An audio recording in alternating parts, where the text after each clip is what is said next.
Hello. Wait. That's not right. That's better. Hello. No one saw that. No one saw that. No one saw that. It's fine. Back up. Now to tweet. On the Twitter.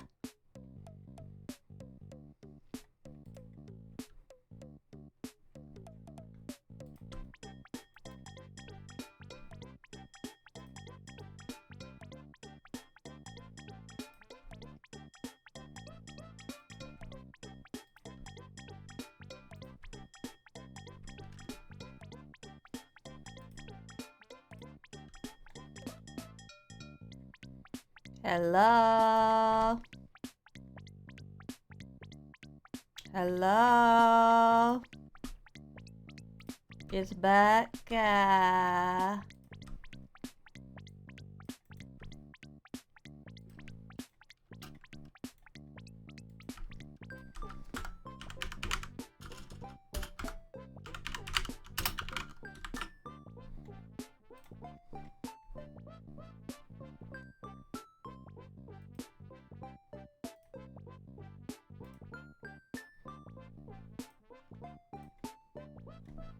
How are we buckers?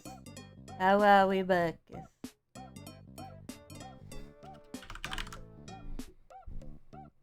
How are we buckers?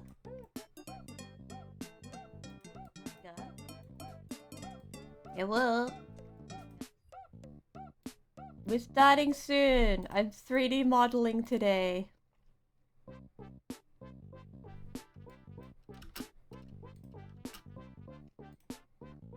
I should have done a strawberry. Maybe I'll do a strawberry next time. I'll do a strawberry next time.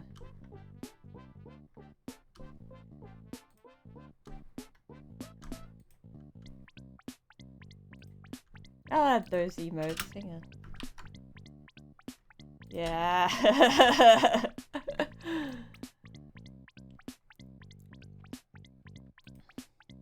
There's so much shit you have to check.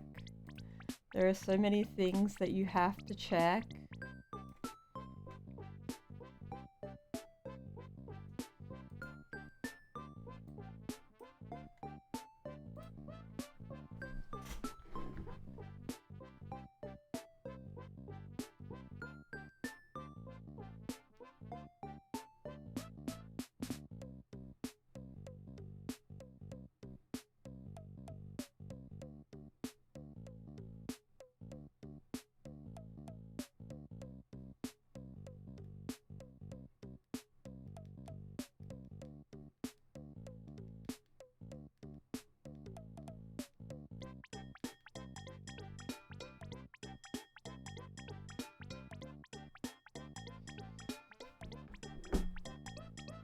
We started.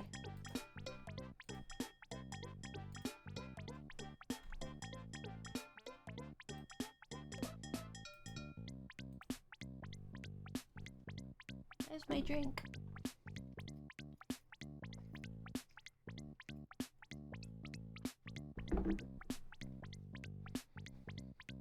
Ba-da.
Is my mic on? Let me see. I was running an ad. You good? Is my mic on? Let me see. Ayow! Blender is a lot. So is Vroid Studio. Tonight we're following this one. It's hello, Block. Hello, the gang's all here. The gang is all here, but I'm following this one because this one seems like the easiest one. Send it over to Discord. I'm doing this one today because I've already made the reference image. But send it over. I'd love to look at it. This one seems pretty simple. The other ones are like a bit advanced for me. I'm like, what's this about? This is the one that I'm following today.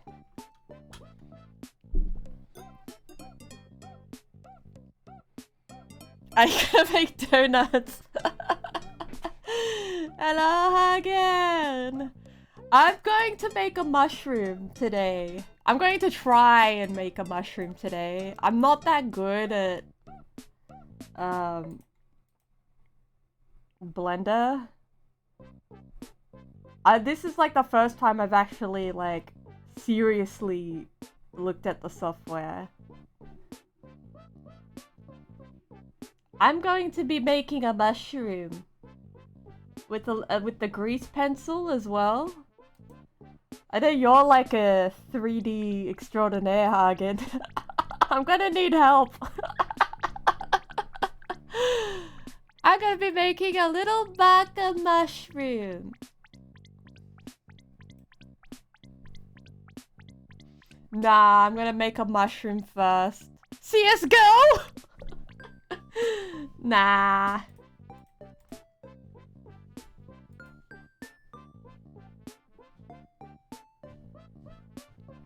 Give me a moment.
I've seen some really cool, like, toon shaders in both Vroid and Blender, where the textures are just like, I would say it gives off this like hand-drawn anime, like it looks like Genshin Impact shaders, basically, or like Guilty Gear shaders. That is what is inspiring me to do like 3D stuff. Yeah. I took a look at like some of the tutorials, and they were sort of like dissecting what Guilty Gear, like what shaders they've used on Guilty Gear, the 3D models for them, because like stylistically it looks really good, and the shadows don't look, you know how in a 3D model like the shadows just sort of don't blend in well with the model. Genshin Impact and Guilty Gear have this sort of, they've developed like this sort of style that looks really cool. And you can sort of achieve that style in Vroid Studio. And like if I was going to continue with like 3D, I would say like I would like to make the baka milk into a 3D model. Just have it look exactly the same, just in 3D. But the lighting is what, lighting an object in 3D is probably like how people do these effects as well, but I'm not a 3D genius. I did a little bit of 3D when I was younger. Yeah! Like, I would like to do, like, instead of, like, just a starting soon screen that's, like, static, I would like to have, like, the milk pouring or, like, the milk turning around or something, and it's just, like, 3D's the easiest way to do that. I don't think I could try and rotate an object in live 2D.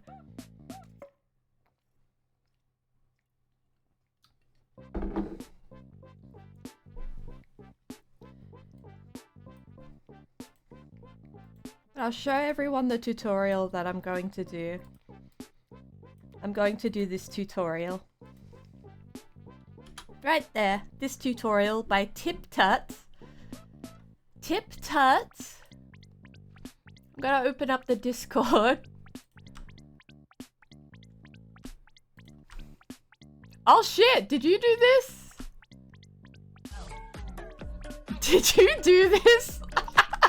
D-Luke, did you do this? What is...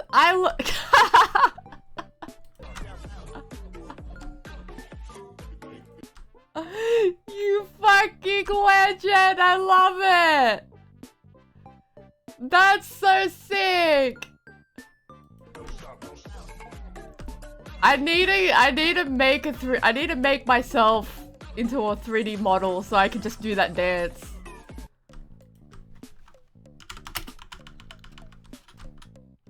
Like, the animation... I think it's the rendering that, like, burns your computer. I don't know how many, like, buckers do 3D modeling. Yeah, this one! I've seen this one! This one's cute. I think I might try this one.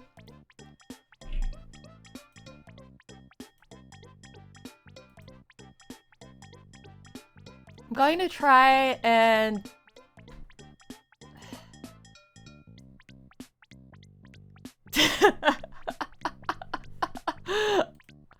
Personally, this is so funny. Hey, get it! Okay, enough of that. Let's get into the 3D modeling part of the stream, shall we? I don't know what I'm doing, by the way.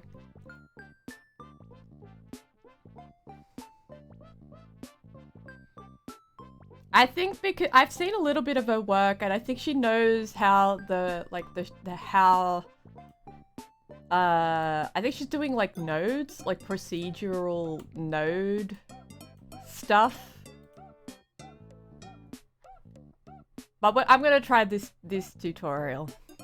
So let's get that up.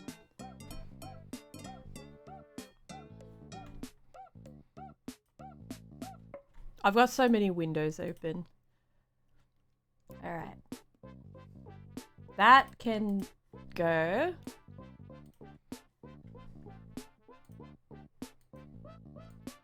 Let's put some chill music on. Let's put chill Twitch friendly Twitch friendly music in the background. Let's do that. Let's do that. We're having a chill Sunday afternoon following a Blender tutorial. Now, I've already prepped the file. I've already put it in the thing. This tutorial, I don't know if I could get this tutorial done or not. We'll see.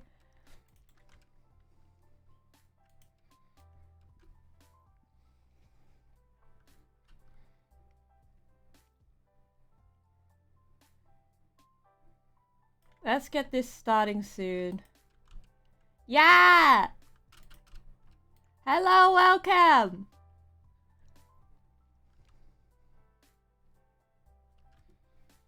It's hard when like your computer doesn't have the capacity because it's just like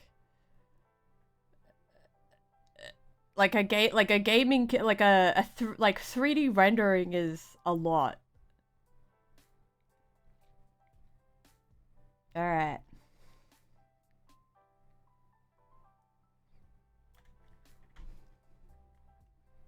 I will be closing my Discord, but the mushroom that I'm using is in my it's in my Discord.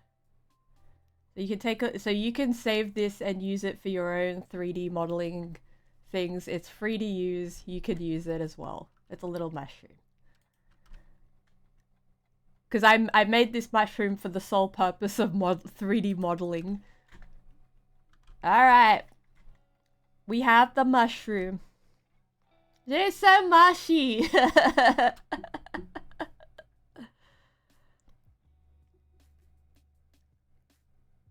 I think they update Blender, but computers are hard. Like in terms of like if they can like what version of Blender are you using? Like the recent one or the latest one? Alright, everyone. Oh, I see. Yeah. It grew from the milk crust. The milk crust. Blender works perfectly, but it's MDD that doesn't work. Find roughly the center of that mushroom up here, like so. Then press Shift A, and we're going to add a mesh circle. Now 32 vertices. Right. I'm gonna start from the very start.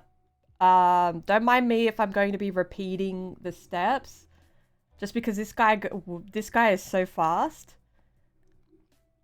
Let's take a look at how to make this cool, simple mushroom in Blender, add some toon shaders to it, and then apply the details using Grease Pencil. Let's get to it.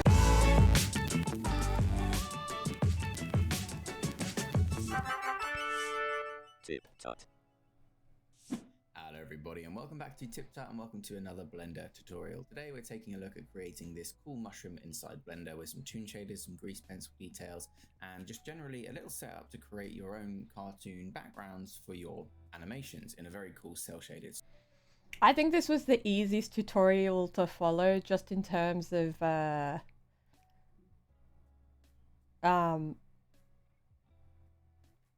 just the thing is not a character, it's more of like two shapes put together. So that's my thought process. Like two shapes put together, it's an easy project to complete. I will try my best. Style. So let's just jump right in. The first thing you need to do is make sure that your render settings and scene settings are set up properly for this kind of toon shader style. So inside the render settings tab, we'll be using Eevee render engine. Yeah, I've done that. I've done the first couple of steps where he's done the Eevee engine and the where this will be rendered out, spat out from. I got my mushroom. I got my mushroom. Streaming. Did I go to the dentist recently? Why, Becca?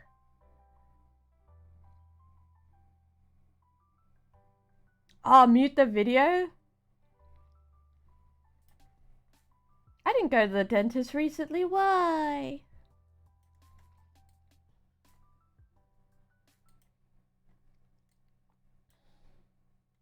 I didn't go to the dentist.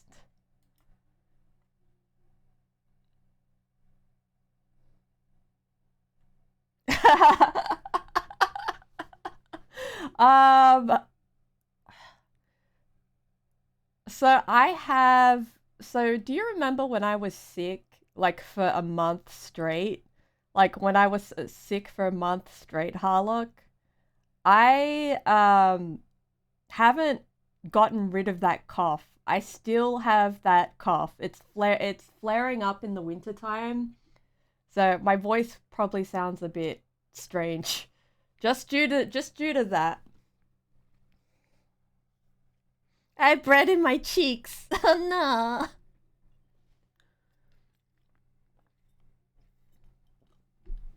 So do we want the video muted or unmuted for the tutorial? Yeah, I sound a bit stuffy. I've been coughing a bit. Don't mind me though.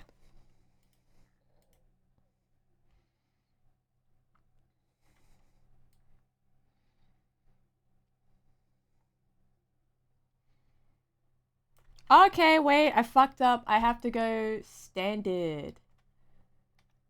So if I go into the render settings, into the tab. This guy makes no sense.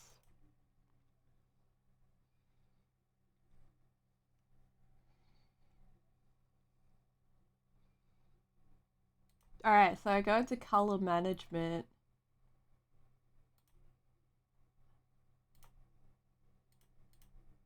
Learning the menus is like the huge learning curve, I think.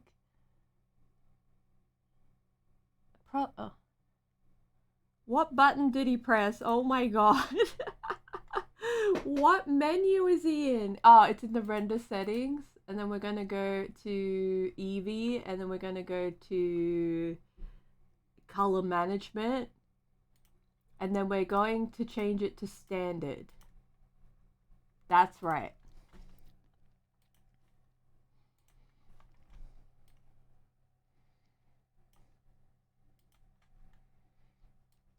Hang on, I'll turn the guy back up. There we go.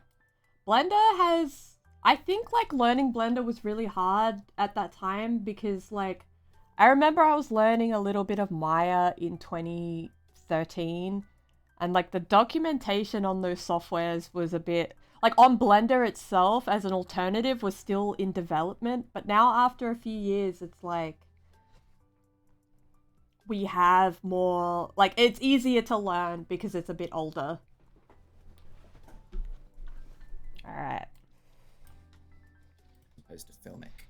The only other setting that you need to worry about at the moment is making sure, of course, that you have your format done correctly. 1920 by 1080 and 30 frames per second is fine. And also that you have chosen where you're going to be outputting your files to. The rest of it we can worry about later. So let's just jump right in. So I'd like to base the colors and style of these mushrooms on this Minish Cap artwork here, one of my favorites. I made my own. So we're going to bring this in as a reference image first. I'm not doxing myself. Is delete the default cube by pressing X and then delete. We are then going to hold. Hello! Hello! We're 3D modeling today, but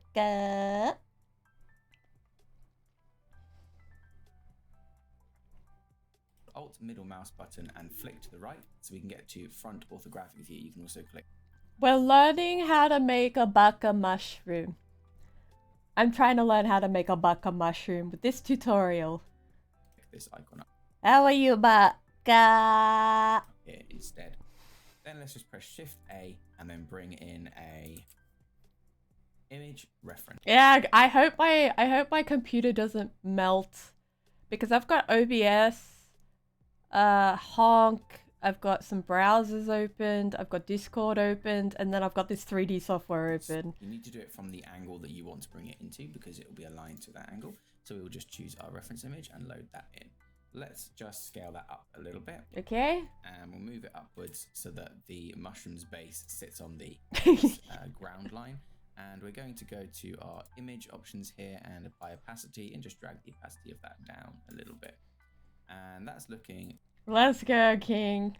You help out those Elden Ring tarnished. Yeah, I gotta if my computer like turns off. Hello, Steam, welcome in. Pretty good right there. So let's model this mushroom then. First thing we want to do is start with a circle. So I'm just going to line roughly the center of that mushroom up here, like so. Then press. Okay.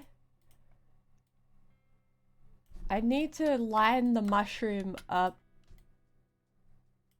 Like, won't let me.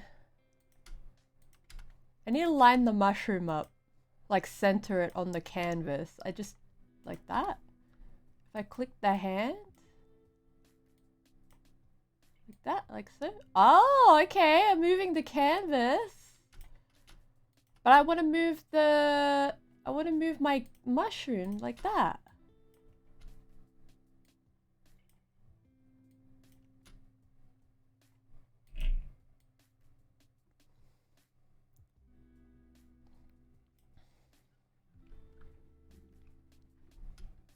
Just join the Discord, baka.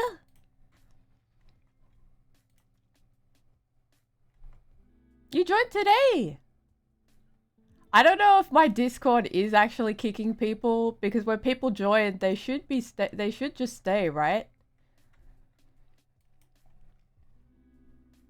They should just join and stay. It could be the bot. It could be Baka-chan.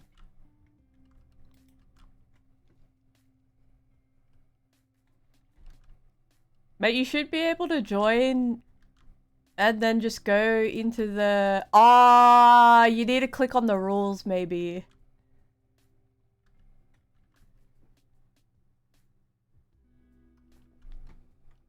Did he click on the rules?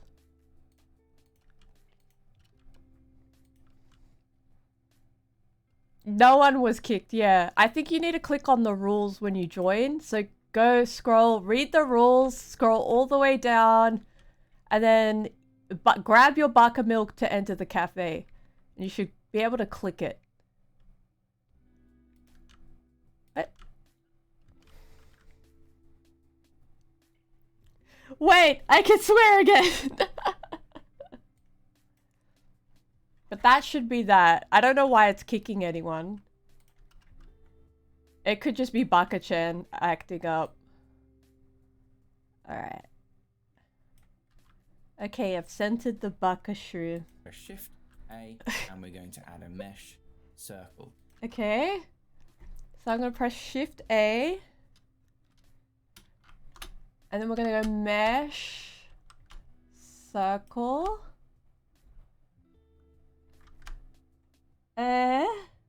Now 32 vertices, which is the default it comes in with. Is it here? Add circle? 32 vertices. It is a little bit much, so we're going to reduce that down to about 12. Okay, 12. Then apply that by clicking into the scene. Let's rename this mushroom stem. What did he just say? Wait, what did he just say? Okay, I've added the mushroom. But what did he just say? Circle. Now 32 vertices, which is the default it comes in with, is a little bit much. So we're going to reduce that down to about 12. Then apply that by clicking into the scene. Oh, okay, so we're going to apply that by clicking into the scene. Like that. Like that. Yeah, I'm gonna watch the video at slow speed.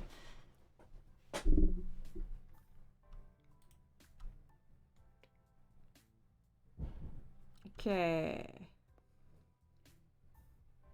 How do I get the speed?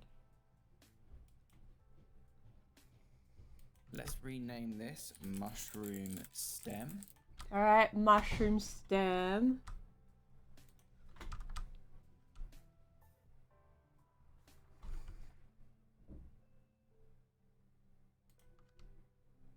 So, let's take a look.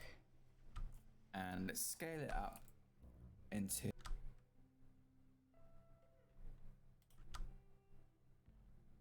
Okay.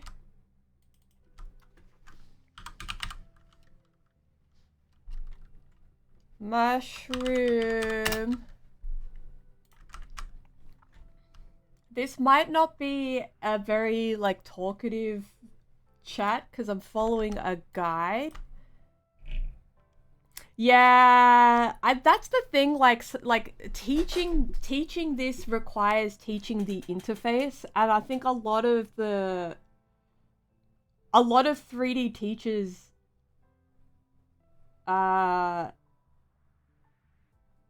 don't, like, they know how to teach, but it's like the art of teaching through a digital medium gets lost.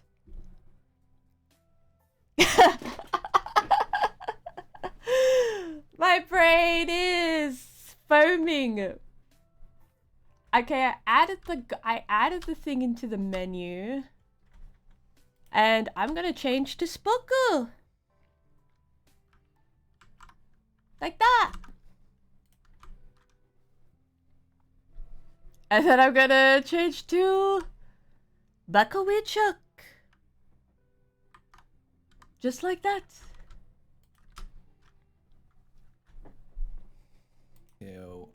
It's roughly the bottom size of our mushroom, like so. That's looking really good. I can't see what he's like. I can't see what this man is saying. Like, wait. All right. My mushroom is here, but in the tutorial, like, it's a different.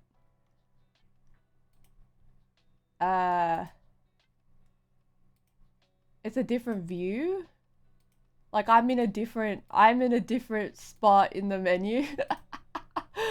No!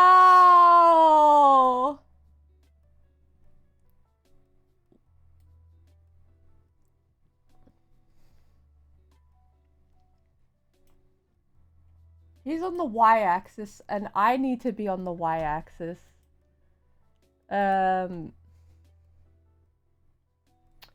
I need to figure out how to get back onto the y-axis. I fucked up the views.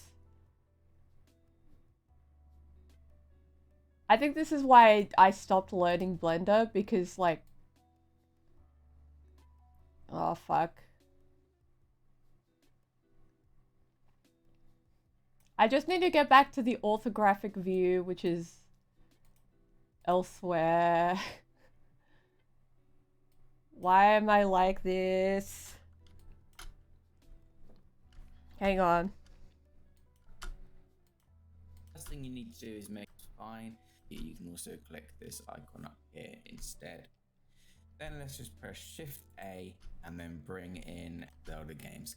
So we're going to bring this in as a reference image first. First thing to do, you believe he's going to go back into the delete views. the default cube by pressing X and then delete. We are then going to hold Alt middle mouse button and flick to the right so we can get to front orthographic. Alright, Alt middle mouse button. So Alt middle mouse button and then flick to the right. To get to the correct orthographic view. Okay, I'm back. Fellas, I'm back.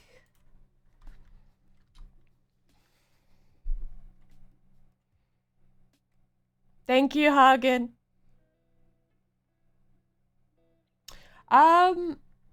I think I'm on the latest version, and I think this is the latest. This was last year. RX90,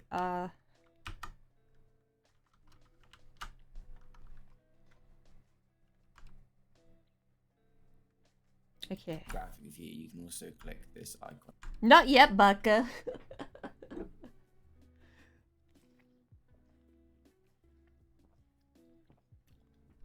So you selected object, mushroom, and then press. I'm trying 1, 2, 3, but R for X. Oh, I see.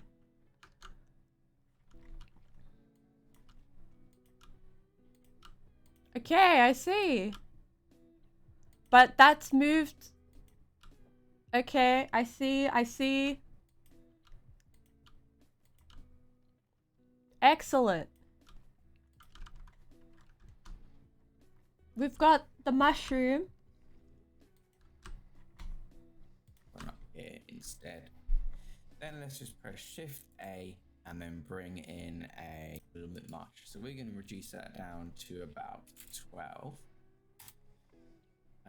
Then apply that by clicking into the scene. Let's rename this mushroom stem.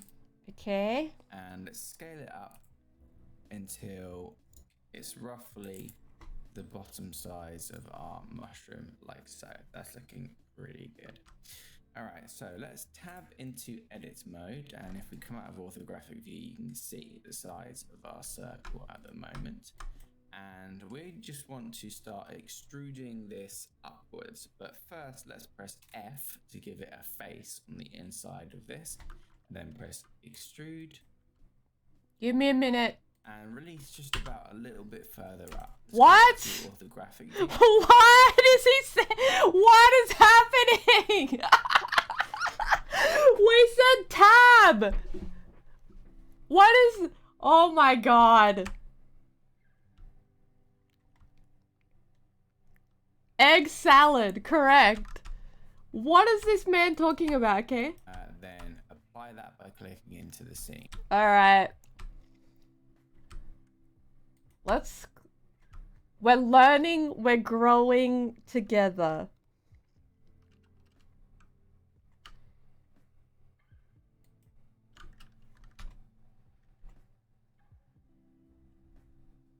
Okay.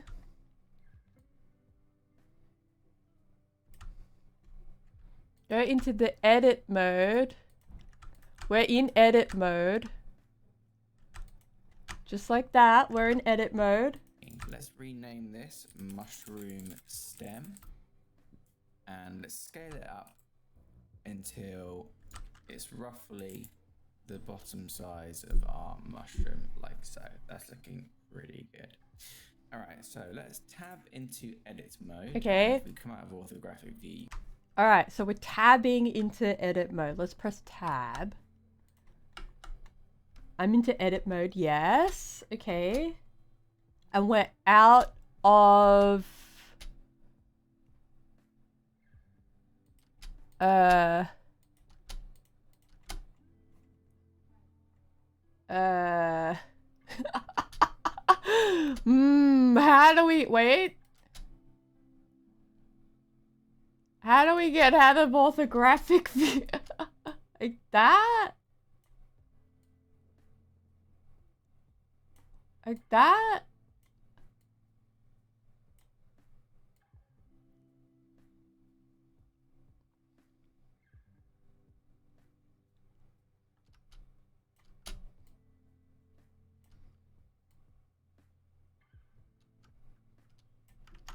Okay, we're in orthographic.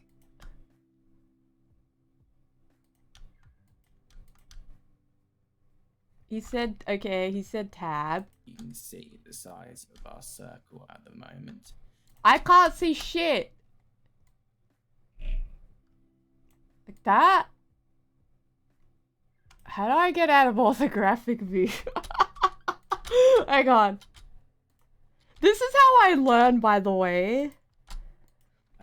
Then apply that by clicking into the scene. Let's rename this mushroom stem And let's scale it up until it's roughly the bottom size of our mushroom, like so. That's looking really good. Okay. All right, so let's tab into edit mode. I tabbed into into orthographic view. You can see the size of our circle at the moment.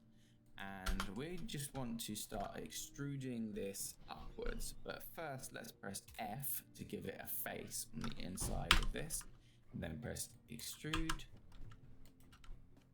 And Okay. it's just about a little bit further up. What is going on?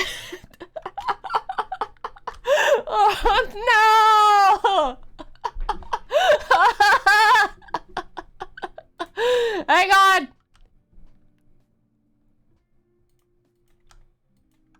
Maybe I should do it easy. I thought this tutorial would be easy, but like, when they say basic, does that mean beginner? Did I just overestimate this? Did I overestimate?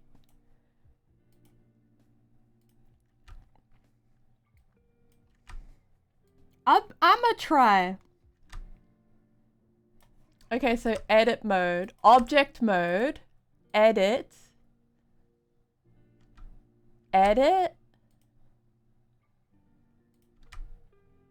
top left.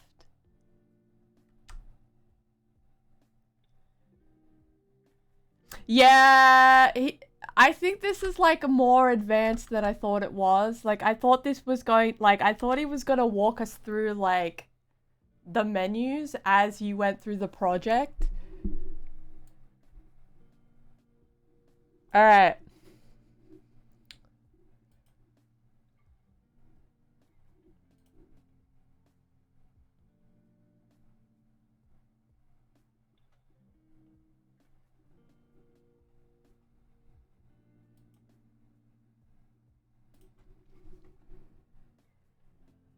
Okay, the object mode one. Here. I'll select the, there we go. I needed to select the object. There we go. I selected it. Back to orthographic view. Then apply that and apply opacity and just drag the opacity of that down thing that, and we're going to add a mesh that the mushroom's base sits on the base ground line, and we're going to add a mesh circle. Now 32 vertices, which is the default it comes in with, is a little bit much, so we're going to reduce that down to until and essentially start with a bit of face on the inside of this. Start with a. Okay, so we're in edit mode now. I've made my scrunkled. I've made that. I need to select. I want to look at it in a different view though, but that's fine. We have the mushroom. We're in edit mode. Circle. So I'm just going to line roughly the center of that mushroom up here, like so. Then press Shift A, and we're going to add a mesh circle. Now 32 vertices, which is the default it comes in with, is a little bit much, so we're going to reduce that down to about 12. Then apply that by clicking into the scene. Let's rename this mushroom stem, size of our circle at the moment. All right.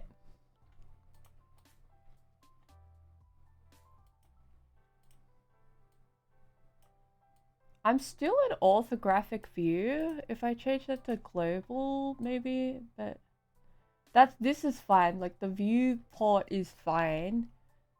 It's just I'm a bit.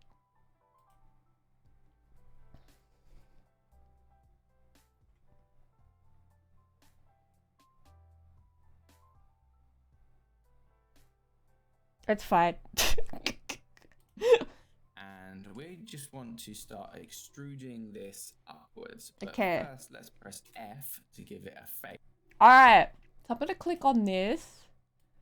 I want to see if it has a face. I've clicked on my mushroom. I'm in edit mode. I'm gonna press F. What the fuck did I... Oh! Ah! I don't know if I gave it a face. F? That looks wrong. Okay, that looks wrong. Select all dots first, okay. We have our resident 3D,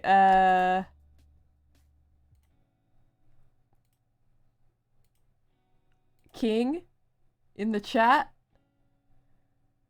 Hugging these nuts. Alright. I see the vision. I see... Wait. No, I don't. Yes? Why is there an extra vertice? What did I do? Give me a minute. Give me a minute. Give me a hot second.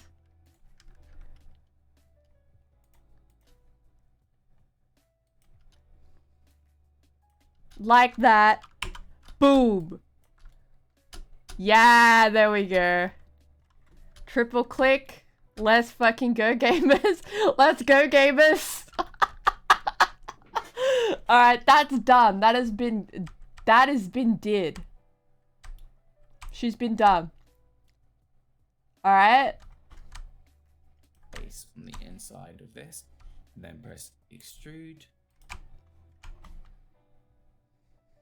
That's huge progress. I'm getting there. If we manage to rent, I might not be able to finish this today, just knowing that I'm absorbing the information in slowly. Press extrude.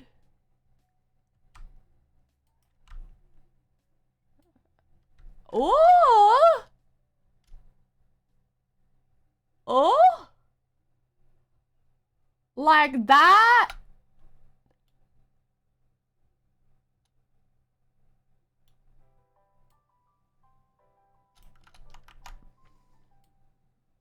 Like that? Am I right?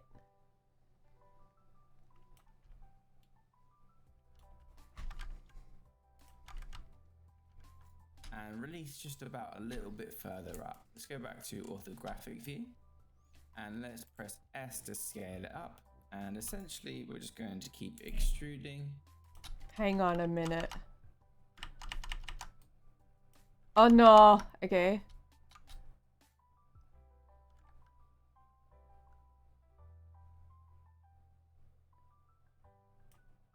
I'm seeing how this is...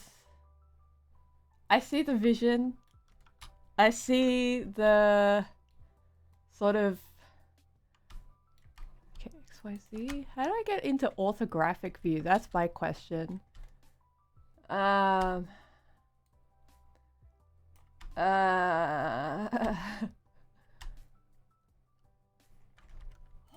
for... Oh yeah, hang on.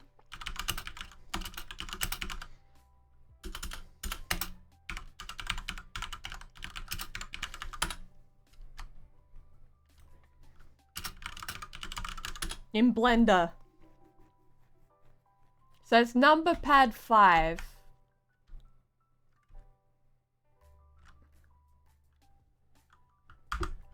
For orthographic view, okay. But why is it on the ground though? Why is it on the ground though? If I can make 3D modeling fun... I feel like I've unlocked a new meta. If I can make this fun for myself, it's a new meta. Number pad 5?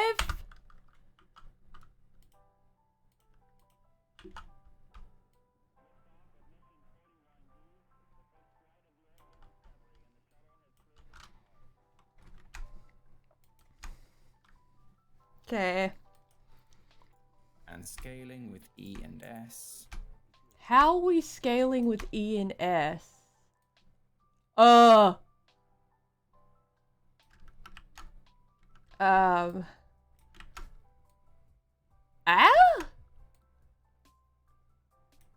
Okay, so like scale with E and S. I want to make this look like the mushroom stem. But I feel like it's too wide. So scale with E and S. Is that correct? Like that? But what the fuck is this? What the fuck happened there? Oh shit! Select that. Scale with E. Maybe I don't have all the vertices selected. Okay.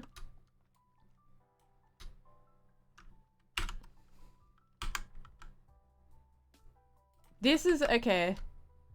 I see why there's so many problems with like 3D because it's like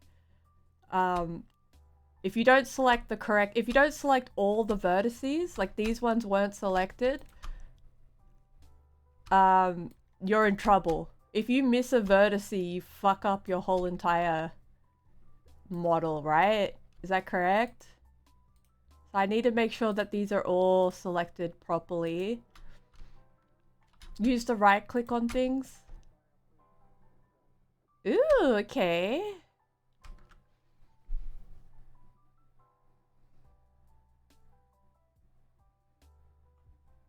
I see, I see. Alright.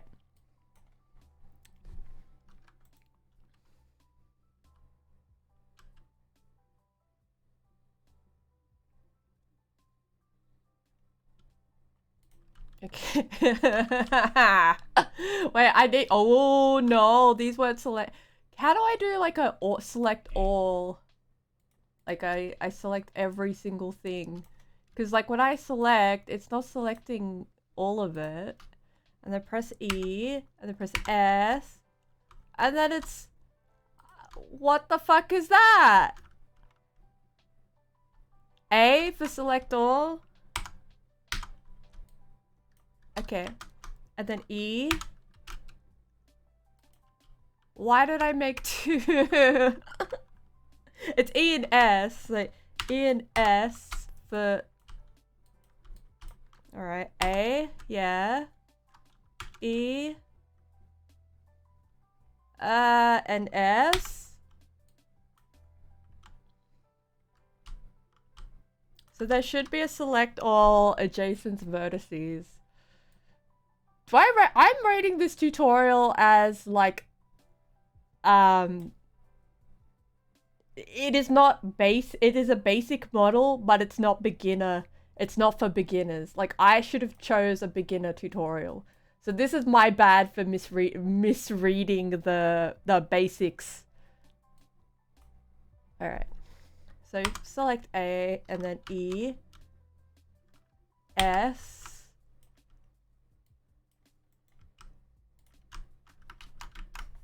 I just need to see what he did again for that. With a circle. So I'm just going to line roughly the center of that mushroom up here.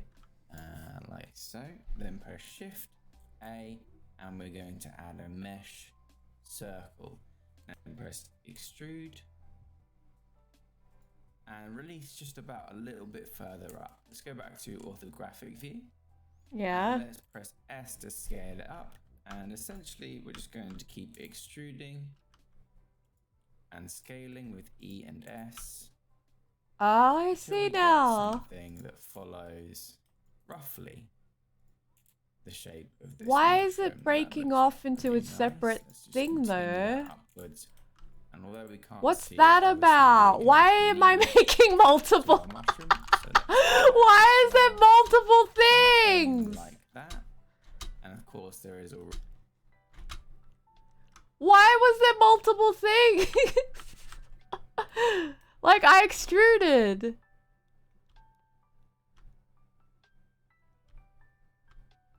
Hey, it's me, Knife. Get it? Get it? Ha ha ha. It me. Okay. So E for extrude. But I don't understand why it's making multiple copies of the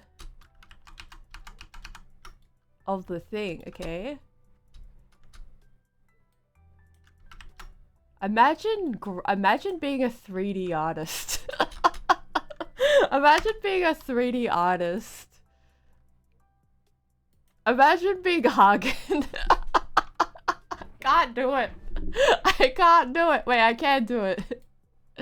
What the fuck is that? S? Okay, E for extrude. Oh my god. This, like, I've always wanted to learn how to do this, but, like, I'm not detailed orientated. You know what? It's fine. We're gonna go over here. We're gonna select A.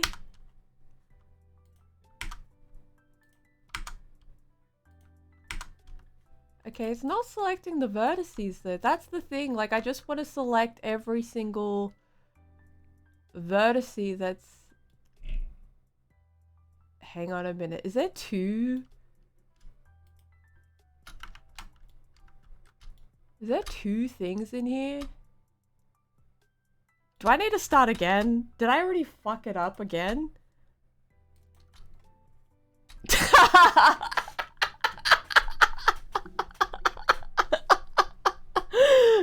Ah, look, you're...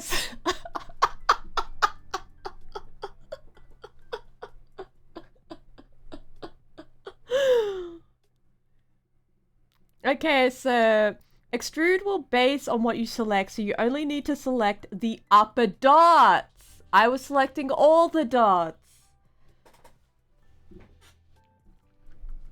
That makes sense. See, that makes sense. I'll select all the upper vertices. How come there's like multiple vertices though? That's why I've branded myself as a baka, because it's like... No one can call me dumb when that's my brand.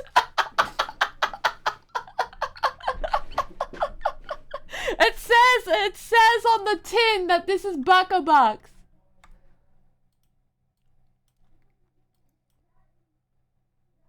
I fully give myself permission to be an idiot.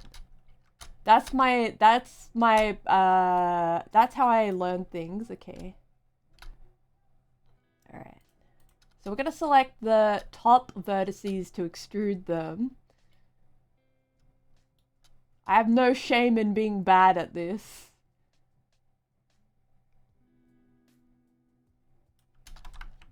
Hang on a minute. I see where this is going. Like that. And then if I press E for extrude. Ah! Just like that. The more you learn, the more you know. See? See?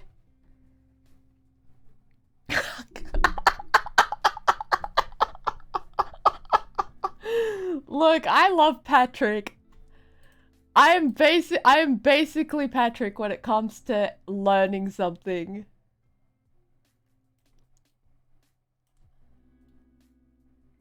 To be fair, I think this is great. This is content. Throwing some loud, obnoxious person such as myself into an unfamiliar environment is content. Okay, so E, we're gonna strike. Ugh. Why didn't that? Because I didn't select it. I didn't select it. Okay, select that. Because I want it to look like the stem, so... Ash should all be selected. This is gonna take me 10 years, by the way, so... You're just gonna have to deal with that. Okay, like that.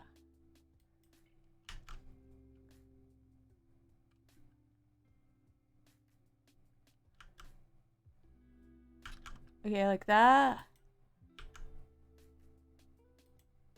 Like that. I'm learning though. Look!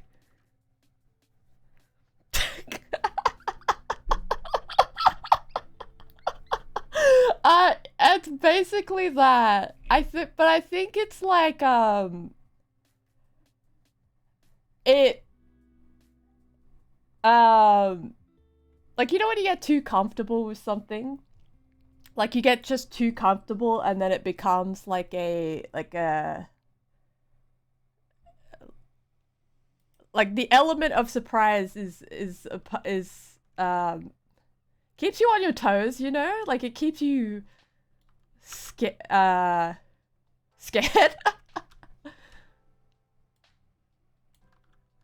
Look, I did it! I made a shape! How am I gonna do the rest? It doesn't even look like the thing though. So if I go back, because I want to shape it along the artwork, right? It's like a witch from Left 4 Dead 2.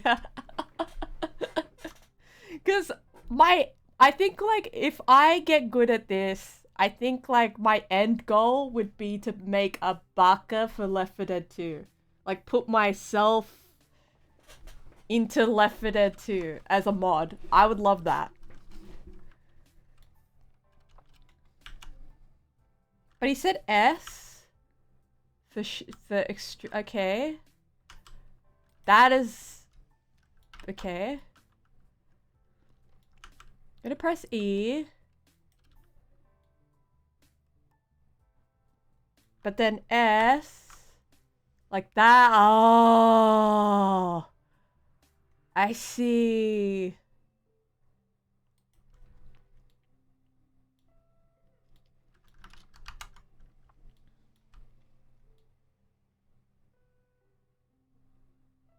I want to make the bottom small, so like if I select that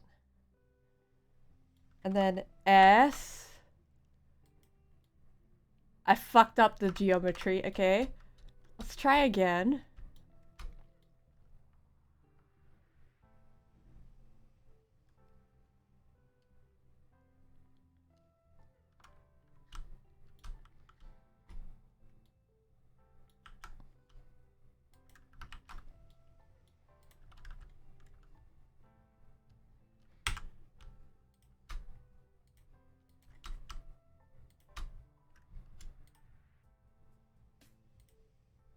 I think I don't know if I'm selecting these right. Hang on.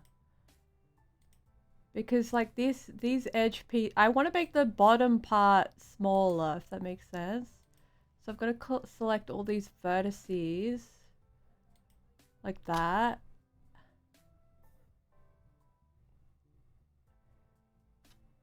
Yeah, there's two, I think there's two objects in here. Like there is like this should be connected.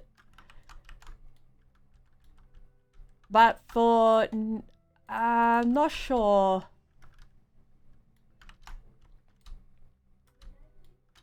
All right. Cuz there's like a weird there's like if it was just one object, wouldn't there be like just one set of dots? There'd just be like one set of dots. Okay, select everything. We're selecting.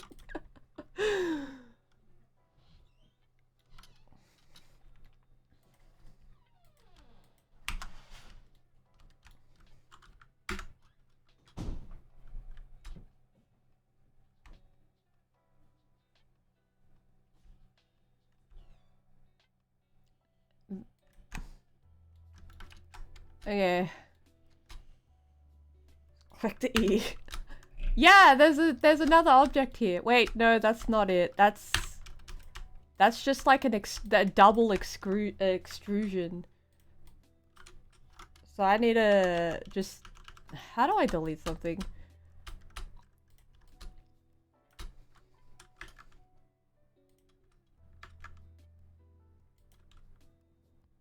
That is fucked up. Like, I just want to delete the entire object. So if I...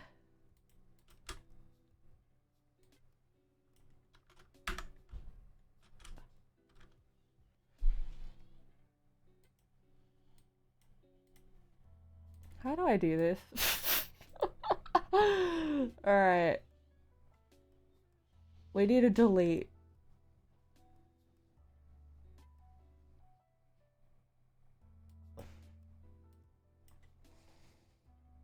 Yeah, that's what I'm thinking. I'm going to have to start a new one because this one got fucked up.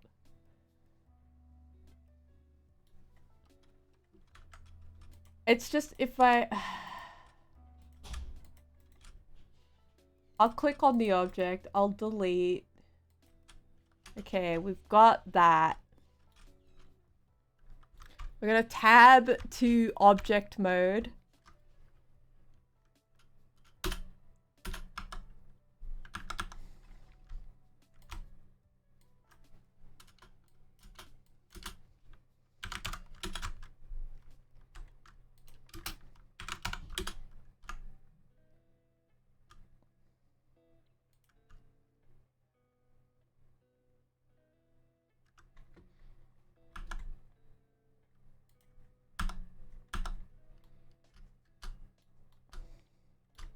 And we're gonna start again.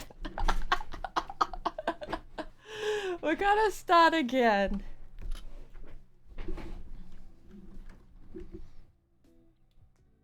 He said basic, not beginner, so I feel like I didn't read the room correctly. But that's fine. We've got a mushroom here. Now I'm gonna watch the rest of the tutorial back. And we're gonna find out, Jump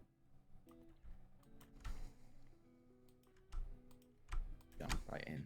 So I'd like to base the colors and style of these mushrooms on this Minish Cap artwork here, one of my favorite Zelda. I would like to make a scrunkly bat.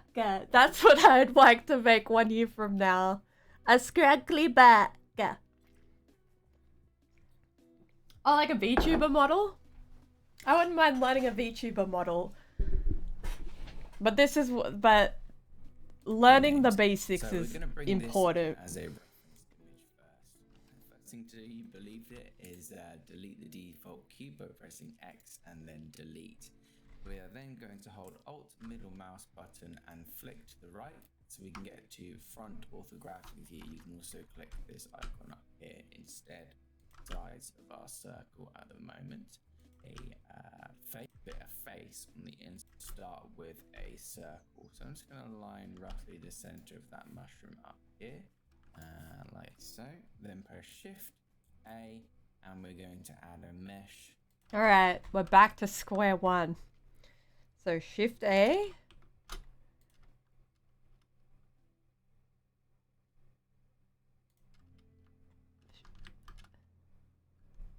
He says circle. We're gonna move our circle here. The circle already has 12 vertices, which is Pog. We don't need to add the 12 vertices again. Circle.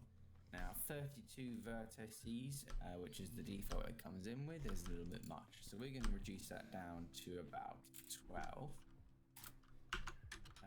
Then apply that by clicking into the scene. Let's rename this Mushroom Stem. And let's scale it up until it's roughly the bottom size of our mushroom, like so. That's looking pretty good. All right, so let's tab in. Okay. So I've added that, but I want to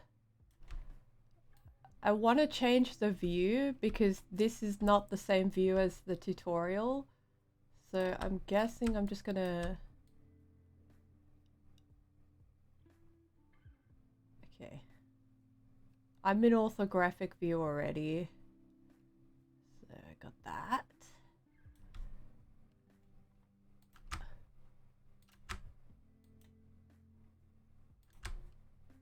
But I want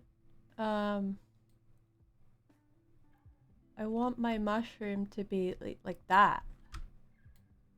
Like that. Yeah, yeah, yeah, yeah. Yeah, just like that. Yep.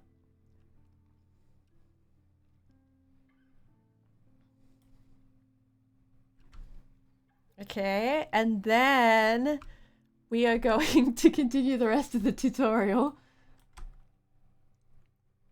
We're going to tab into edit mode. I've tabbed into edit mode. We're going to add a face. I've added the face. Look at that. Look at that. We've added the face. And then I'm going to press S because I want to size this down to the correct scale as my mushroom.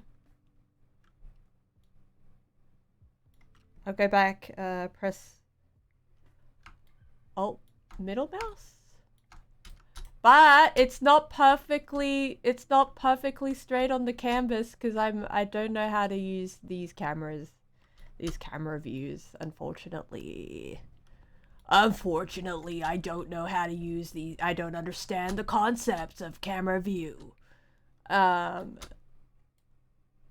my new California voice. California Greg. Alright, so we're back to extruding.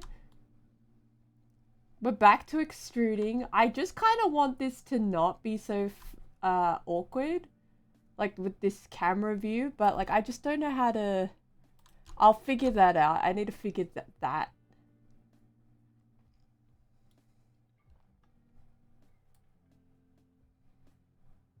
I'll figure that out. Okay, so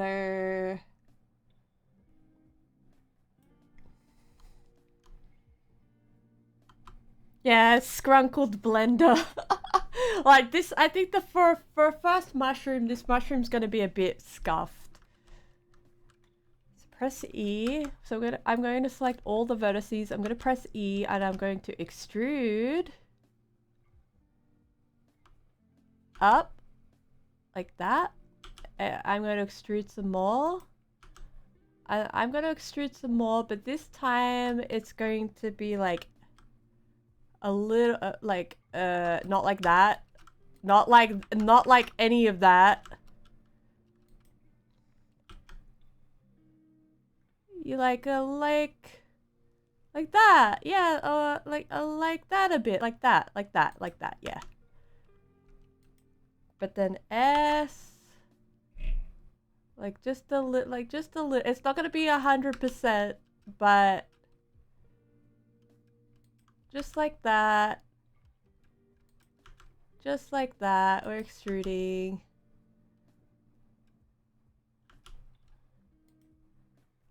It's not perfect. Ooh, it's like, I don't know why she's on an angle. Okay, so X, Y, Z. So I've got, is it this?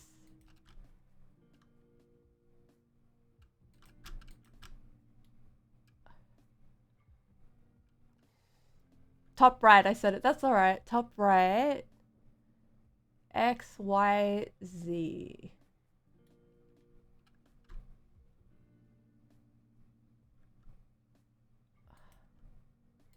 Like here?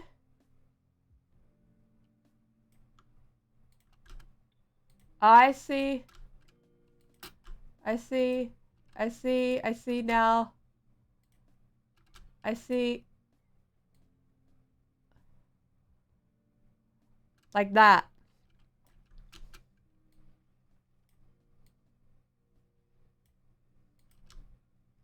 Yeah, it's on an angle. All of this is on like an angle. Just because of the way that I started. But that's all. We'll figure out. Because it's going to be on an angle, right?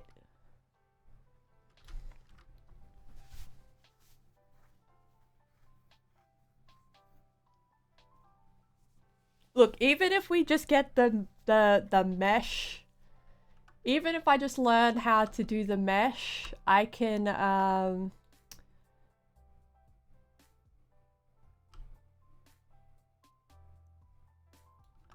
So yeah, it's on an angle. All of it is on an angle. So if I would like to, I just want it to be like straight.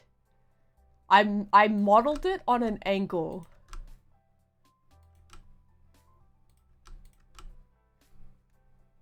So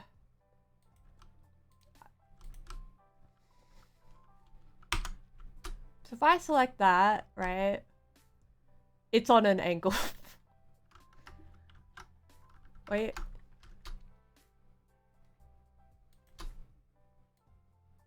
Shit, it's being extruded. I just want to like,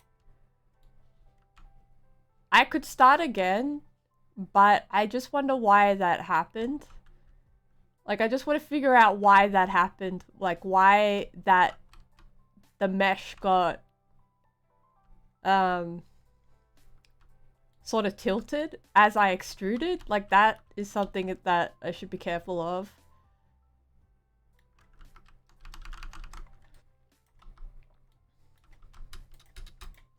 This is all for practice.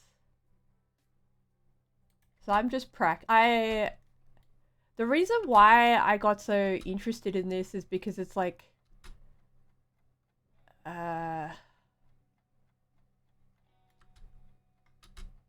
it looks fun, but like on a technical scale, like that shouldn't have happened where it flipped. Yeah, I created it on an angle, but I shouldn't have. Like, that's what I want to figure out. Why that happened. Because it's bad practice, right? So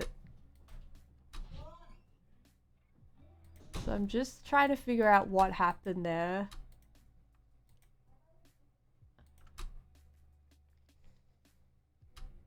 Alright. So if I try again, let's see if I can try again. Let's see if I can try again. Okay, so we're gonna go Alt, middle button.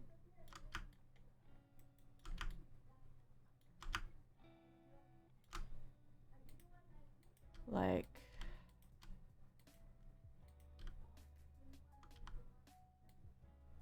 what the fuck?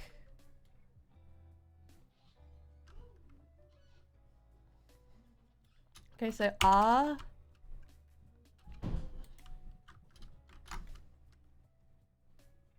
So press R to rotate. But I'm rotating the object, so I don't want to... Oh, should I be rotating the object? I'm like...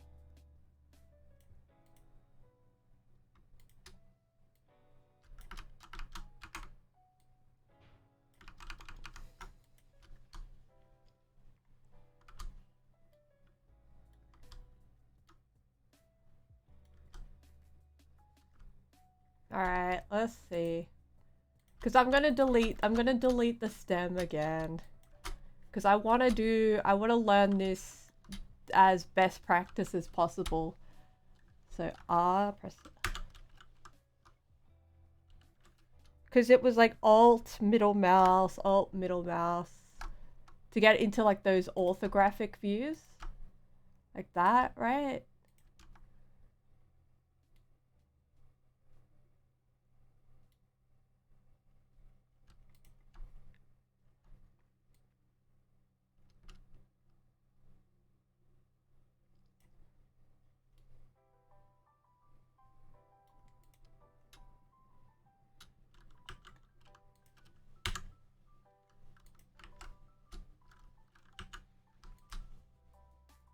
That's alright, Maka.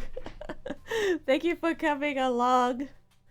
If you survive the mushroom stream. The mushroom stream is basically just me learning in public.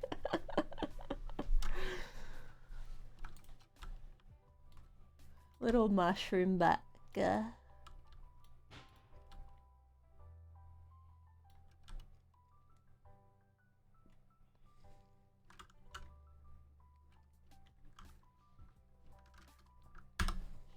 I'm learning so much already. Like, how long has it been? How long has it been? It's only been 1 hour and 20 minutes and I've already learned so much about Blender.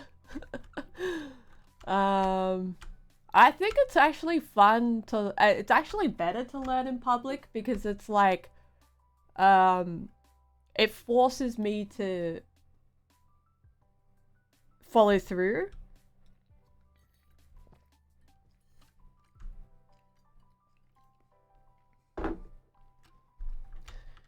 All right.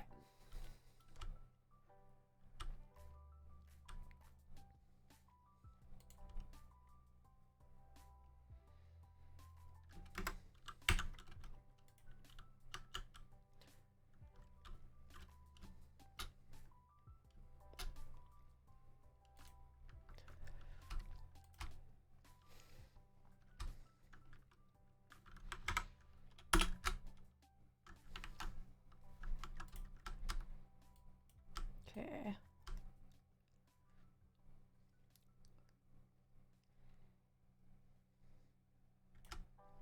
You know what you can do?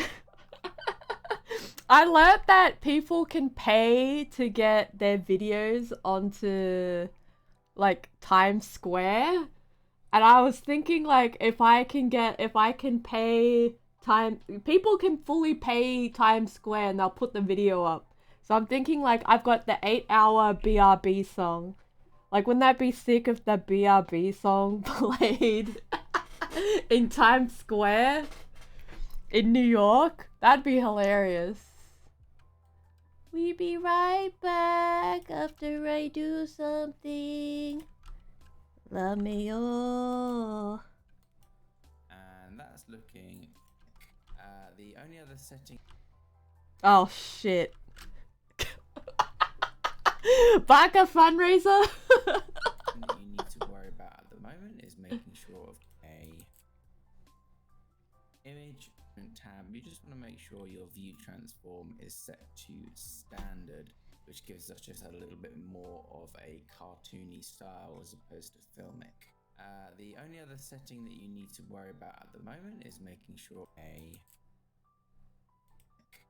the only other setting that you need to worry about at the moment is making sure, of course, that you have your format done correctly. 1920 by 1080 and 30 frames per second is fine.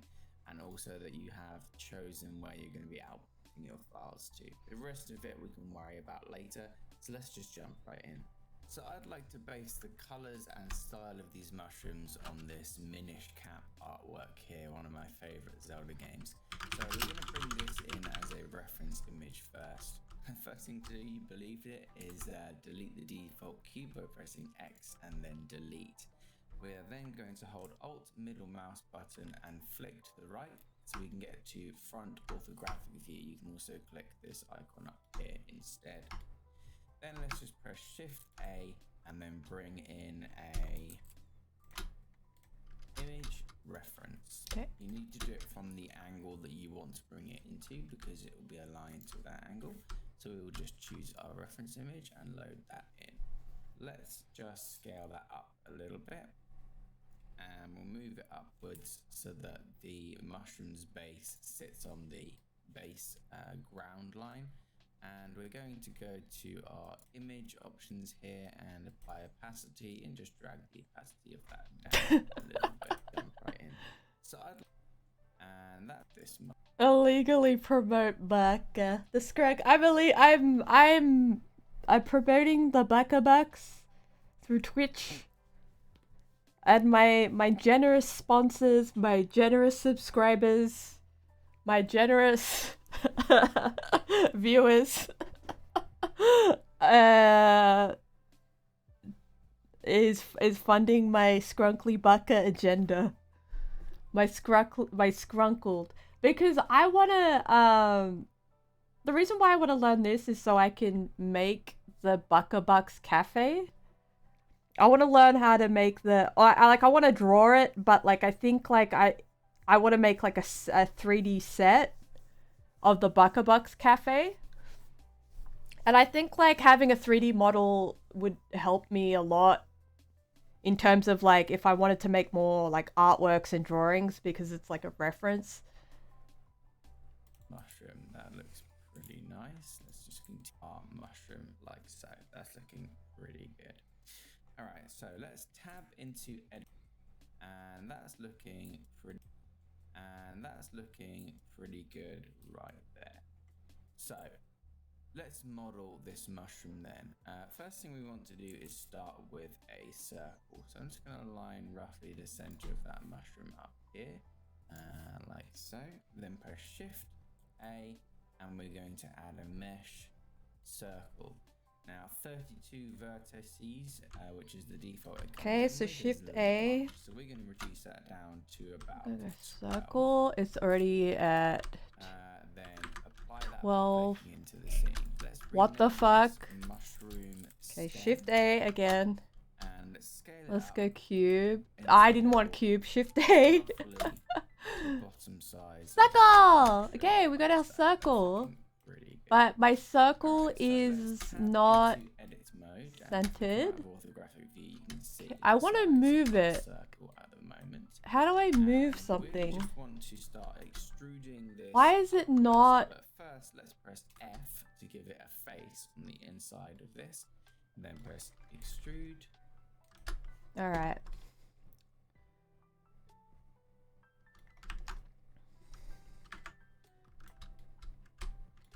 I think I've got to figure out the start. So if I go Alt, okay. Alt middle mouse.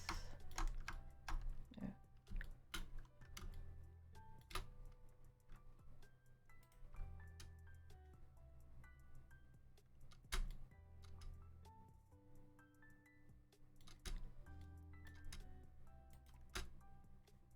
There we go. And then if I do the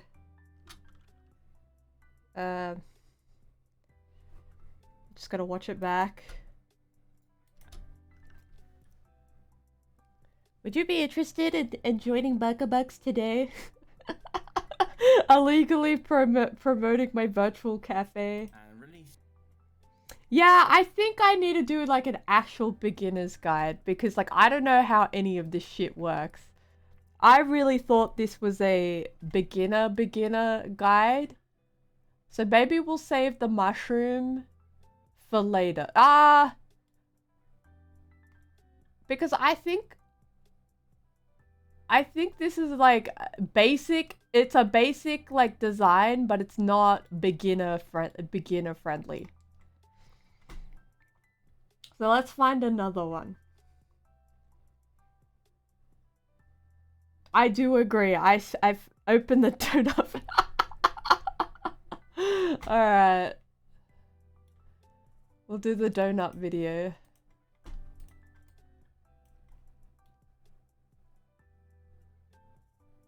Alright.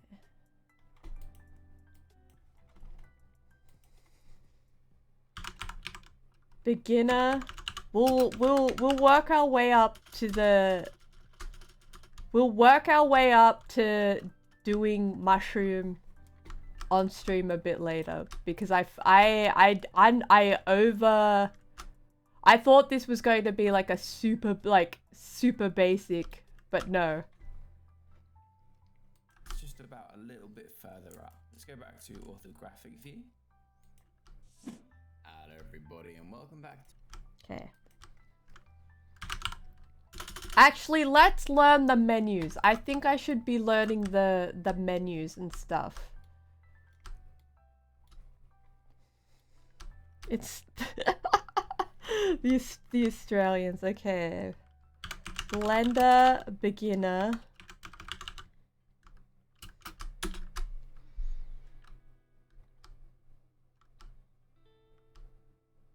Absolute basics. Absolute basics. Blender for noobs. That is for me. Let's take a look at that. Absolute basics. Hey guys, and welcome back to another video on the Road Builder YouTube channel. Today I'm not even gonna do the donut. This says noobs. And that's me. Why don't we look at this and then I'll go... because I've seen his videos before, and he's similar to the last guy. There's always a Blender guy with brown hair being like, all right, I'll make sure it's the same. This is he updated the tutorial. Wait. If you've just opened Blender for the first time and then you've tried to do things, maybe yes, trying to see how far you can go without getting help, you might have discovered you need help immediately. Yeah. You can't even move things without a tutorial. But the good news is you don't need to learn everything that you can see, right? I, for example, have been using Blender for 18 years and 18 years, what the fuck? Let's read the Blender comments first. To all the beginners who see this, I hope you'll remember my comment. Blender will be tough and frustrating at first, especially after you complete this tutorial series. After you complete the series, you will want to create some art, and it will most likely not be very good. So true, bestie. That feeling can be incredibly discouraging. It can also feel horrible to not be able to do basic things without Googling the solution. But trust me, it gets so much better. Accept that there is quite a learning curve, and you'll be okay. Getting to the point where I could solve problems on my own was one of the most satisfying things I've done. I recommend to watch more tutorials, but make sure to not get stuck on Tutorial Island. Tutorial Island?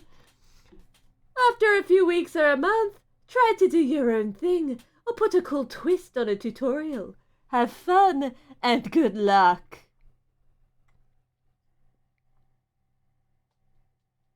I don't know if I can or not. Like, I think because it's like... I actually don't know if I can or not, Harlock. Because I know it's like... I think I could. But it's like another person's like... It's like content, so like, I don't know.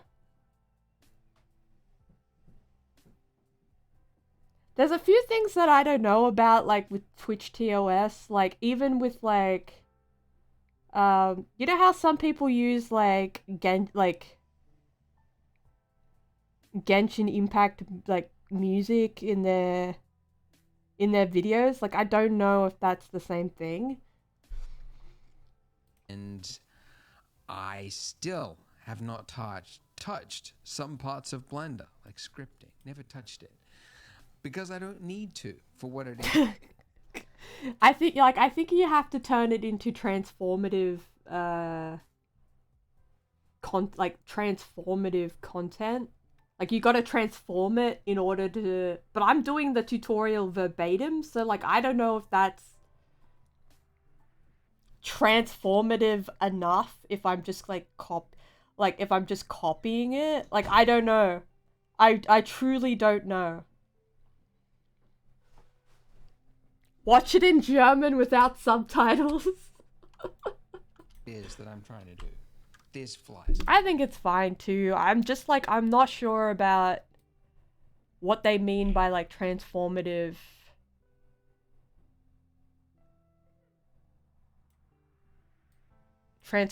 Like transforming the content if I'm following the tutorial on stream. Gonna kill me.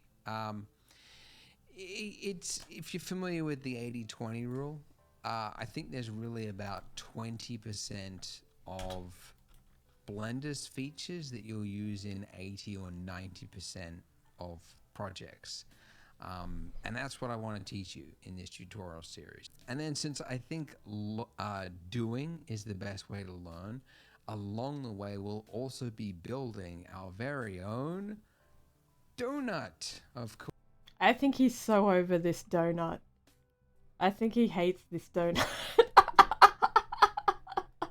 Because I think like he made the tutorial, right?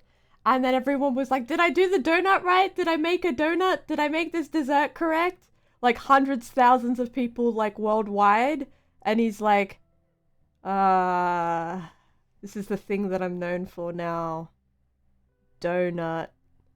Of course, the donut. What I'm He hates it. Yeah. It's like it's the thing that people like know him for, but they override his own like work. I don't know much about this guy. I just know that he made the donut, but I think he hates that about him about like he's known as the donut blender guy.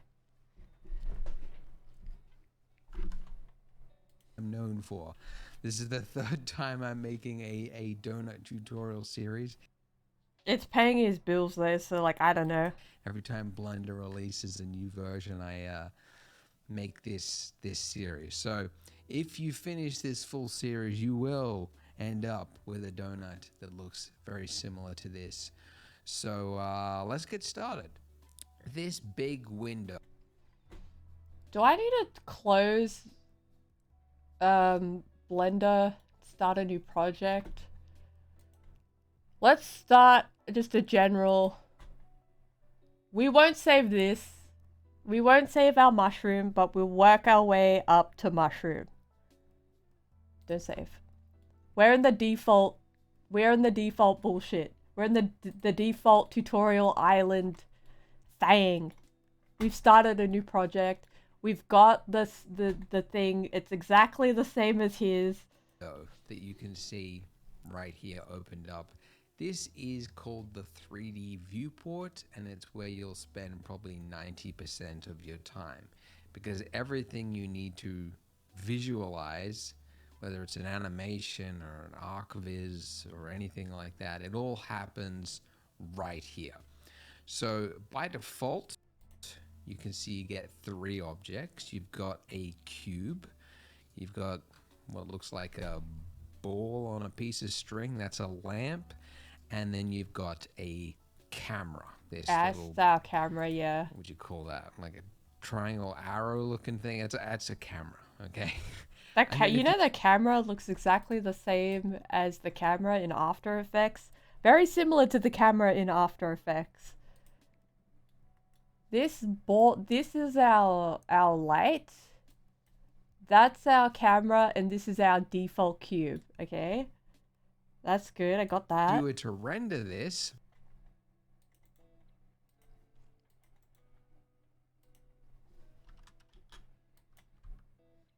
By going to render image, or hitting the hotkey F12.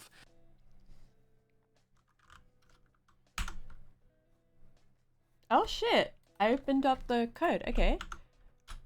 Oh no. Hey, look at that. Look at that. It would take a snapshot from that camera view, okay? And although this looks very similar to what you were just looking at, this one actually has lighting information, yeah, okay? You got shadow, you got some light coming off the top here.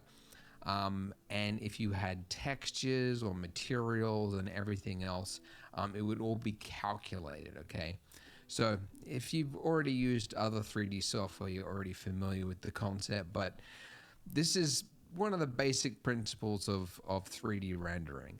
What you build in the 3D viewport is sort of like a simplified version of what it is you're trying to create. And then when you're ready for that final image, you hit render, and then it uses your CPU or your GPU to crunch all the numbers and calculate the light and the bounces and everything like that to create that final beautiful image. So that's the basics. All right, but you might notice, like, okay, well, all right, can we move this thing? How do we even do something basic like move it? Yeah, I didn't know how to move anything before. There's 2 ways you could do it. One would be to use the move tool in your toolbar. If you activate that, you can see that over the cube now you get these arrows. And if you were to click and drag on any of those arrows, you would move it along that axis. If you clicked on the white circle in the middle, then that would just be sort of like free dragging it, okay? Yeah, free drag. Now, you could do it that way, but actually, I never do it that way because it is far easier to just learn the hotkey, which in this case is G. I see they rely so heavily on hotkeys. I bet he's got like a separate keyboard where it's just like his Blender keyboard where it's like macro key to filth to like absolute filth. He's just got like a Blender keyboard and his normal keyboard. Alright, we're pressing G. We're pressing G. Okay. That is worse. It's not moving on the axis. It's like weird as shit. Hey yo. Hey yo G. Press G. Okay. Alright, next. For grab. G Okay, for so if you grab. Put that in the chat. G for grab. Keep watching Baka. Okay. just hit G, your cursor doesn't have to be anywhere near it. And I'm not clicking. My hands are off the clicker. It's just attached to your cursor basically the moment you hit G. Yeah. And then if you just do a... Yeah, Baka, I tried to make a mushroom, but I tried to make a mushroom, but I'm making a donut just to learn how to make a mushroom. This guy hates his own body of work, which is sad, but like, let's go. Australian to Australian telepathic communication. single left click, it will confirm its movement. So G, click. And my cursor could be anywhere, right? And I can do it, which is actually good because you don't have to like think about where is my cursor. Do I have to like get it on here and then hit it? No, it's really... It is illegal to learn Blender without the donut. Have you made the donut, Elkery? I need moral support. The other, like, the first hour I was struggling. I said no donut. I said mushroom. So I'm gonna learn how to make a donut, and then we're gonna head over to Mushroom Town. Eventually. I'm working my way up to Mushroom. Okay, so we press G. I'm moving it around. It just allows you to work really fast. Excuse me while I get a drink of water. I know I'm only 2 minutes into the video. 4 minutes. All right, anyways. Now, one thing you're missing with this is those axes lines, like being able to move it along a specific axis is actually a really common action. You want to use it all the time. And you can do that after you have hit G by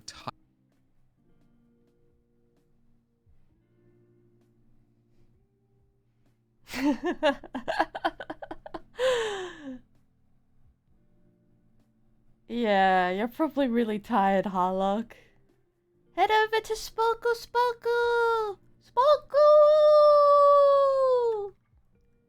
Look, move it over!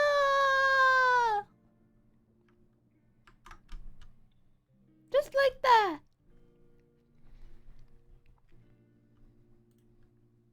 Just like that. Look, move it over! typing the letter of the axes. So there are 3 axes, and the axes letters are X, okay, which is the left. X. Hey, click into Blender. X. Ooh. Ooh. Okay. That is delete. Huh? What did he say about the axes snapping? Do that after you have hit G by typing the letter of the axes. So there are 3 axes, and the axes letters are X, okay, which is the left and right, Y, which is back and forwards, and then Z, which is up and down. Some 3D softwares call the Y-axis the up and down, but Blender's it's the Z, the blue. I see.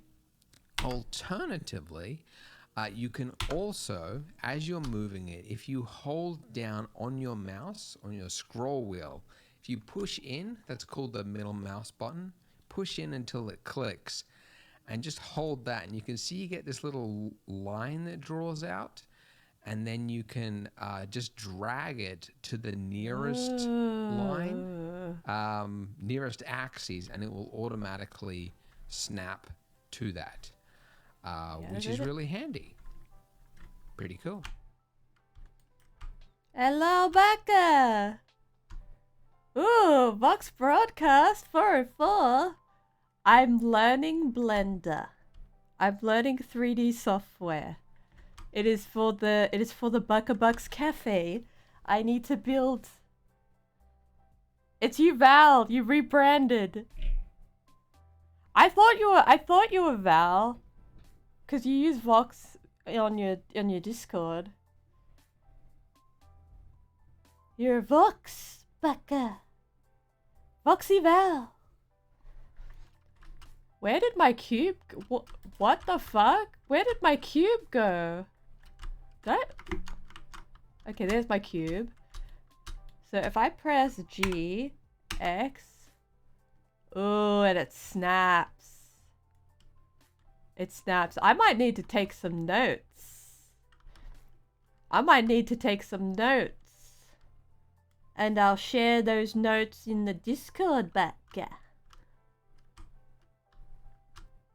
No Elden Ring today. We're 3D modeling. I selected violence. I said, let's make a Blender donut.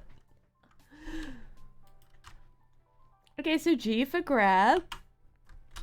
Middle mouse button for axes. We press C. That's nice. Cause I wanna learn a skill back. I wanna make a Bucka Bucks Cafe. I want to make a Bucka Bucks Cafe. Alright.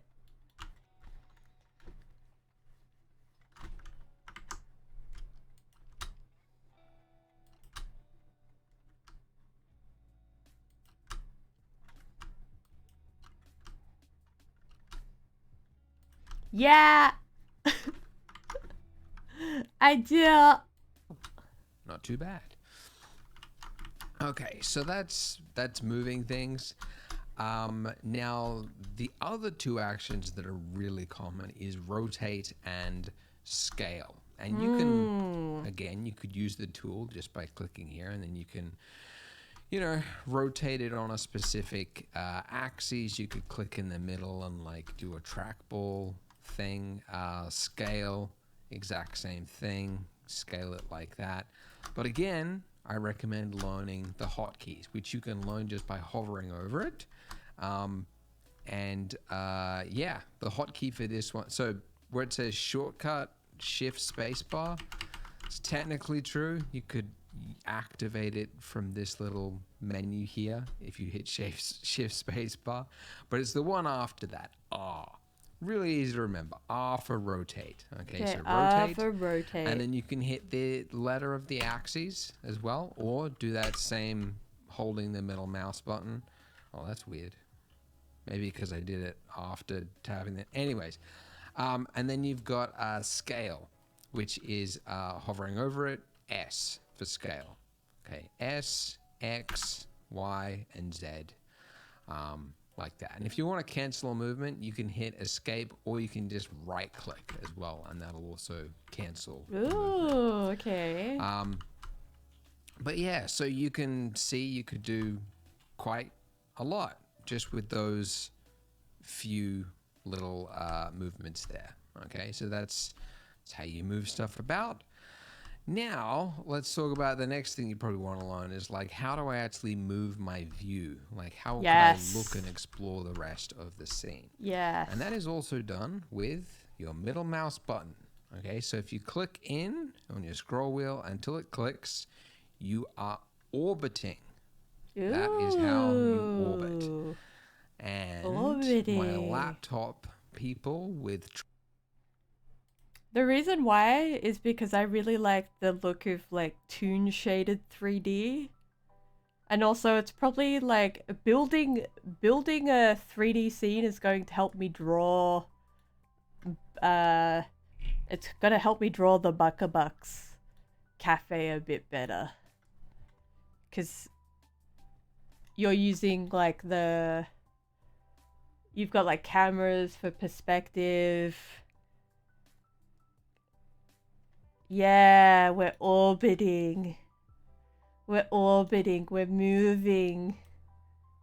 Because I wanted to make the mushroom, but I didn't know how to do any of this. Alright. Let's see if I can make... I might... we might not be able to finish the donut today. Or the mushroom today, but we'll get there, we'll get there. Track pads, you are panicking right now because you've just realized you don't have a middle mouse button. You can do it in a pinch by going to the top right hand corner. There's a little gizmo, and if you just click and drag on that, you can see that you are able to free rotate around. Alternatively, you can also go edit preferences and then underneath Oh, that's good to know. Let's see if I can finish the donut. If you click emulate 3-button mouse, this will enable you to holding down Alt. If you then hold down left click, it just does the same thing as the middle mouse button, which is pretty cool. It's not bad. Whilst you're here, by the way, you might also, depending on the size of your screen, you might want to change the resolution, because by default it's 1, which on my 4K monitor you can see that my buttons and the text is really small. And if you crank it all the way up, you can get to something comfortable. The 0.4 or 5 is what I would normally go for. And by the way, I'm snapping it like as you're dragging something. If you hold down control, it's using incremental numbers, so it keeps it to like a whole number. I'd normally go like 1.4 if I was using it myself, but it's a tutorial, so I'll keep it big so you guys can see what I'm getting at. Cool. And another thing, just while I'm here, just mentioning, some of you are from other 3D software, 3ds Max, Maya, that kind of thing. You might find it helpful to know there's an industry compatible key map that you could enable, which I'll put them up on the screen here, but it's basically, it's more common keyboard shortcuts if you use to other software. But for this tutorial series and everyone else, I recommend sticking to the Blender one, because of course, all the hotkeys and everything you'll learn.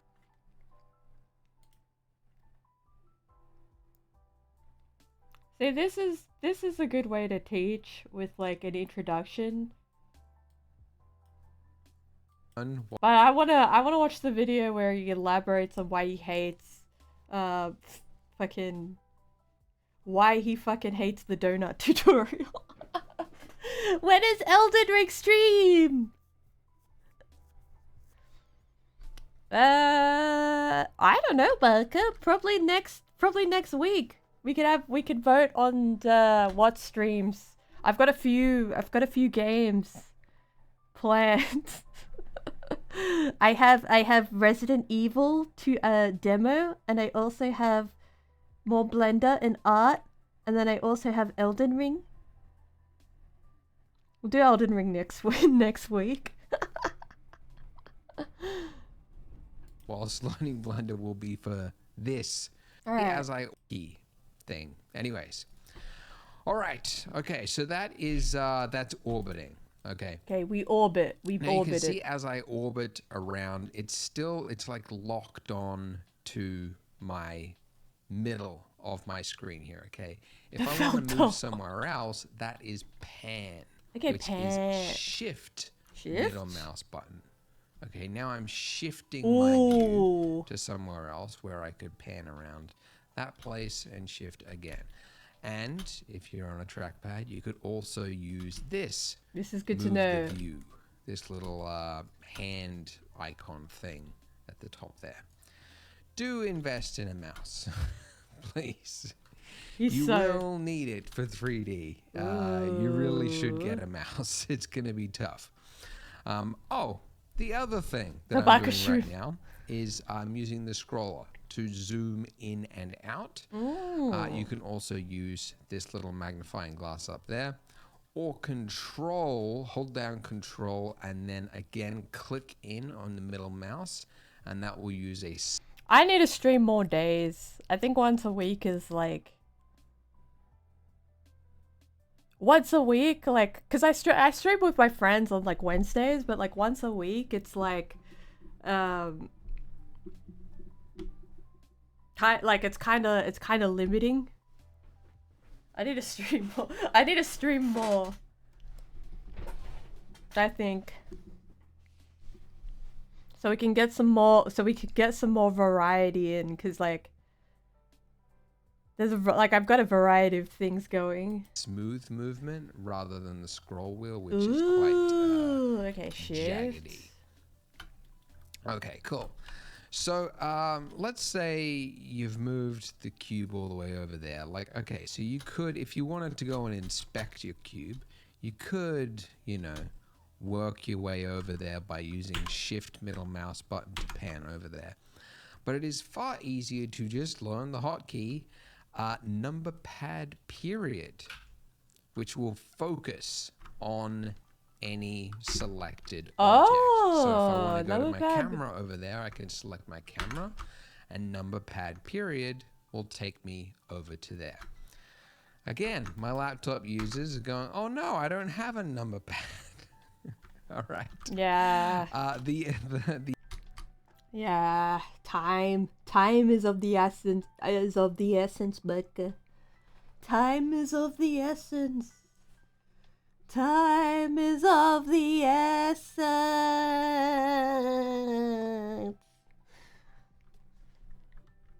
The alternative way to do it is hold down the tilde key, which is that weird key underneath your escape key you've probably never used before. That brings up a pie menu with a bunch of view options, and view selected is focus. View selected will take you there. Okay, cool. So we've learned orbiting with middle mouse, shift middle mouse to pan, and then control middle mouse to zoom in and out or scroll. The other one you probably want to learn is align your view to axes, because it's something that you like. That's what we need to often learn. End up like upside down, and they're like, "How did this happen?" Yeah, that's what happened to me. So you can go to bring yourself the right way up just by clicking one of these letters on your axes up here. Okay, so if you clicked that, I'm now the right way. Well, am I the right way up? Yes, I'm the right way up. I'm just focused on a weird part of the scene. That's why it's very weird. Alternatively, instead of these, so there's the 3 axes that you could snap yourself to. You could also learn the hotkeys, which is number pad 1 for front view. Ooh, 1 for front view, 3 for side view, and 7 for...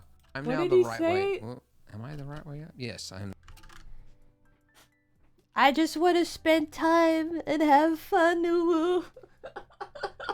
I just want to have fun, woo, and share my hobbies back. and hang out with my friendos.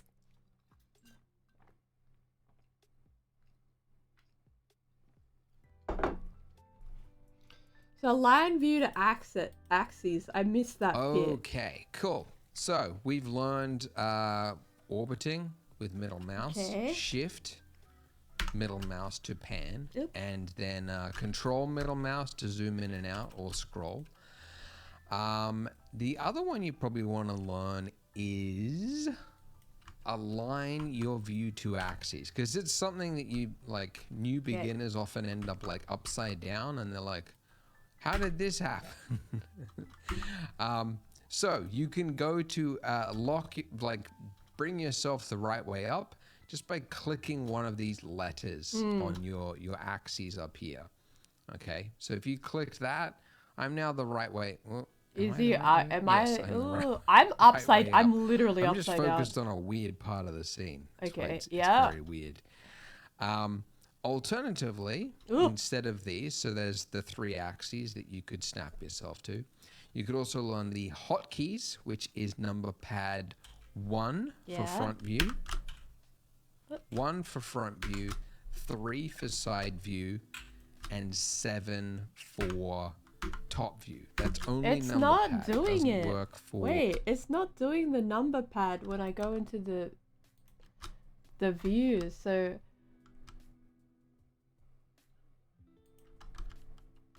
it's object mode. I'm in object mode. So if I press small number pad 1.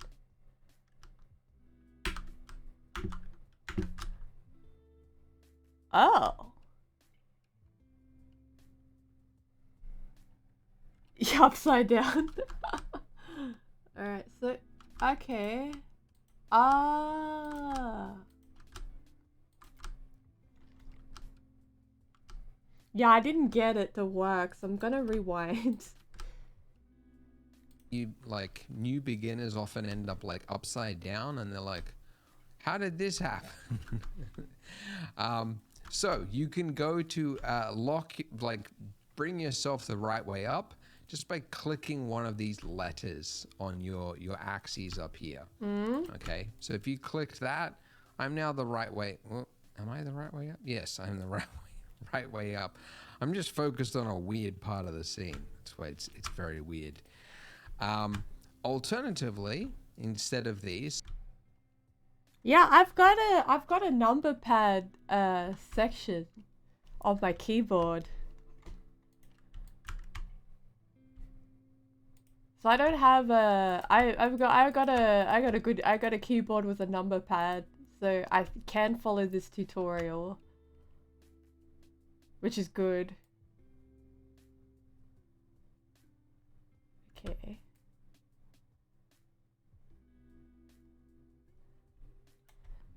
To number pad 1. It's not working. What? Why isn't it working? so there's the 3 axes that you could snap yourself to. You could also learn the hotkeys, which is number pad 1 for front view. It's literally not working. What? See, number pad 1.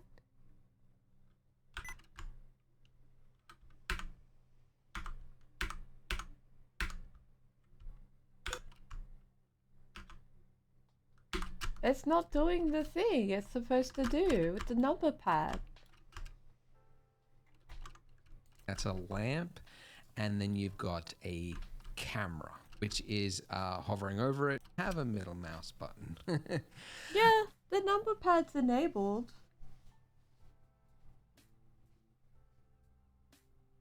I got number link. Is that it? Number link? If I press that?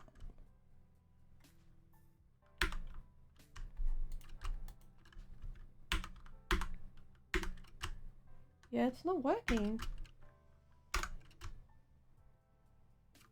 It's like, that's interesting. Okay. So might have to do something to do with like my number pad. Yeah, it's got number num LK, I think. I've got the number pad on the far right of my keyboard. Cause I'm a gamer. I'm a gamer. Yeah, the lights are on it. So I don't know. Like, it's just not happening in the... It's just not snapping, I guess.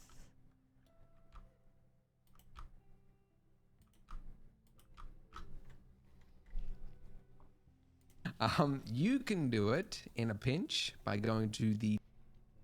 Oops, I clicked out of the tutorial.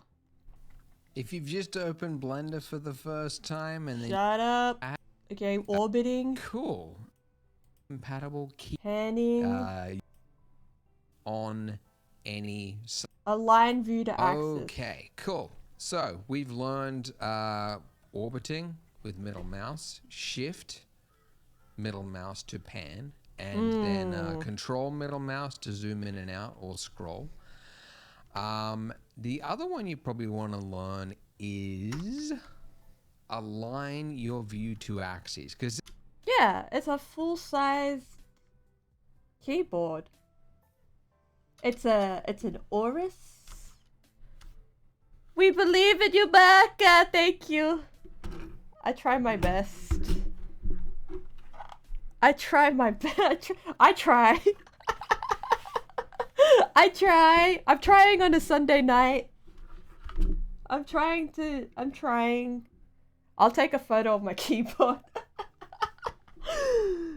My keyboard has lights on it.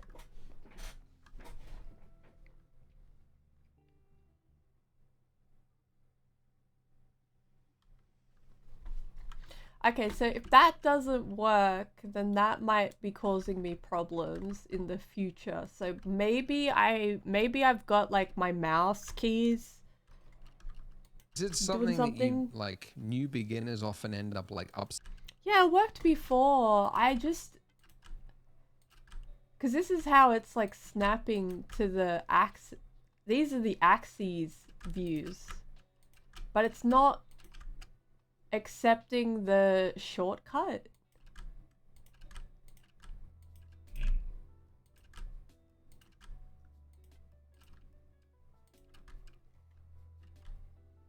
Like if I went Alt middle mouse. Oh, is that, maybe it's a different, because I'm using Alt middle mouse to go on to use the different axes to. That's how I got to the axes before. Front, bottom. Yeah, there we go. Right. That's so weird. Okay. Upside down, and they're like, how did this happen? So you can go to bring yourself the right way up just by clicking one of these letters on your axes up here. Okay, so if you clicked that, I'm now the right way. Well, am I the right way up? Yes, I'm the right way up. I'm just focused on a weird part of the scene. That's why it's very weird. Alternatively, instead of these, so there's the 3 axes that you could snap yourself to. You could also learn the hotkeys, which is number pad 1 for front view, 1 for front view, 3 for side view, and 7 for top view. That's only number pad. It doesn't work for your keys along the top unless you wanted to enable that over here, emulate number pad. It's not working. It's not working. Yeah. But yeah, so that's handy as well. You might also find you'll notice, that in this view this is orthographic mode. Okay, so we can't see the other sides of our cube right now. It's a weird looking cube, but we can't see the other sides because this is orthographic mode. It's like looking at it with like a focal length of like infinity. Let me just do a Googles.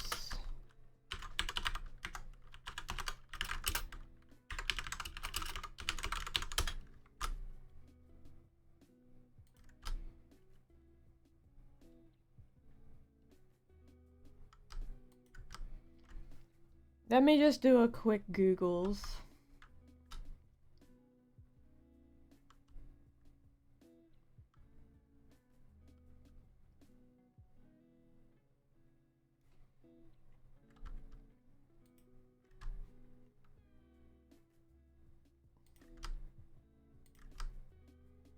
Because, like, that makes no sense to me. One? No.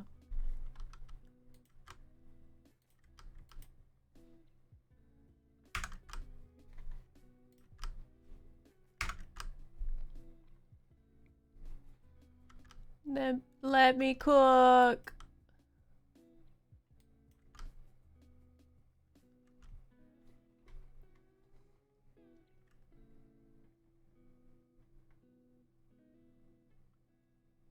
Ah, if I go to menu, wait. How do I, okay, so mode, all modes, view perspective, shortcut. So there's a shortcut for like number pad 5 in the manual, but hang on.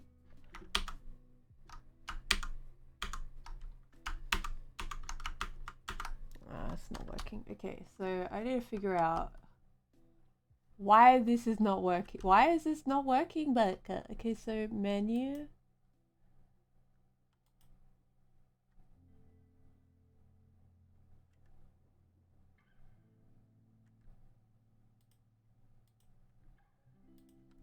Render.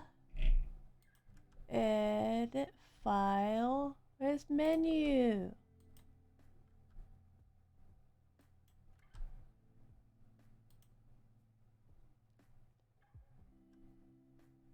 This is cool. This is like the other parts. There's the outliner properties.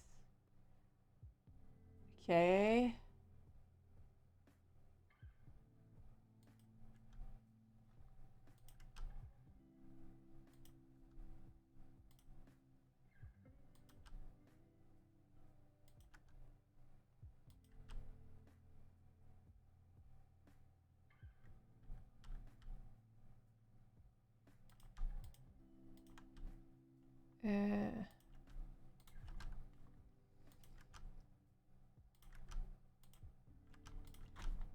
I need to get out of this menu. Wait. Okay.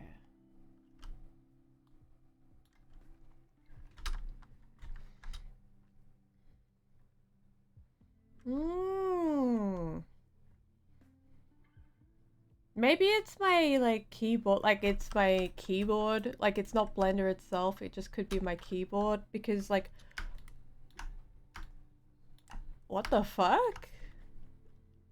I press Alt middle mouse and it is snapping to the different views, so maybe it's like Alt. I don't understand this. I don't understand how it worked before, but that's alright. That's alright. We live and we learn. Right, so there's no depth in our scene right now, which is actually really handy, and it defaults to it for this align to view thing immediately because you usually want that. But the hotkey for that is number pad 5, and that will take you in and out of perspective mode. You can also do it up there. Like oh, that. what? You can see the difference. Oh, and another way that you could see align to view, because there's a couple of ways. You could also use that tilde key. That'll take you to the top, the right, the side, etc. You could also use Okay, view. Using view. Viewport. You could change those. That's also good. View. Viewport.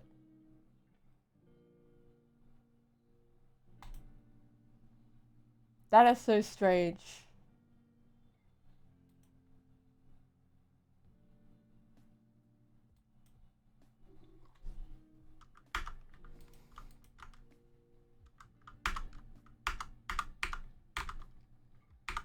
Okay, it does work. The key does work. It's just I don't know what I'm doing wrong.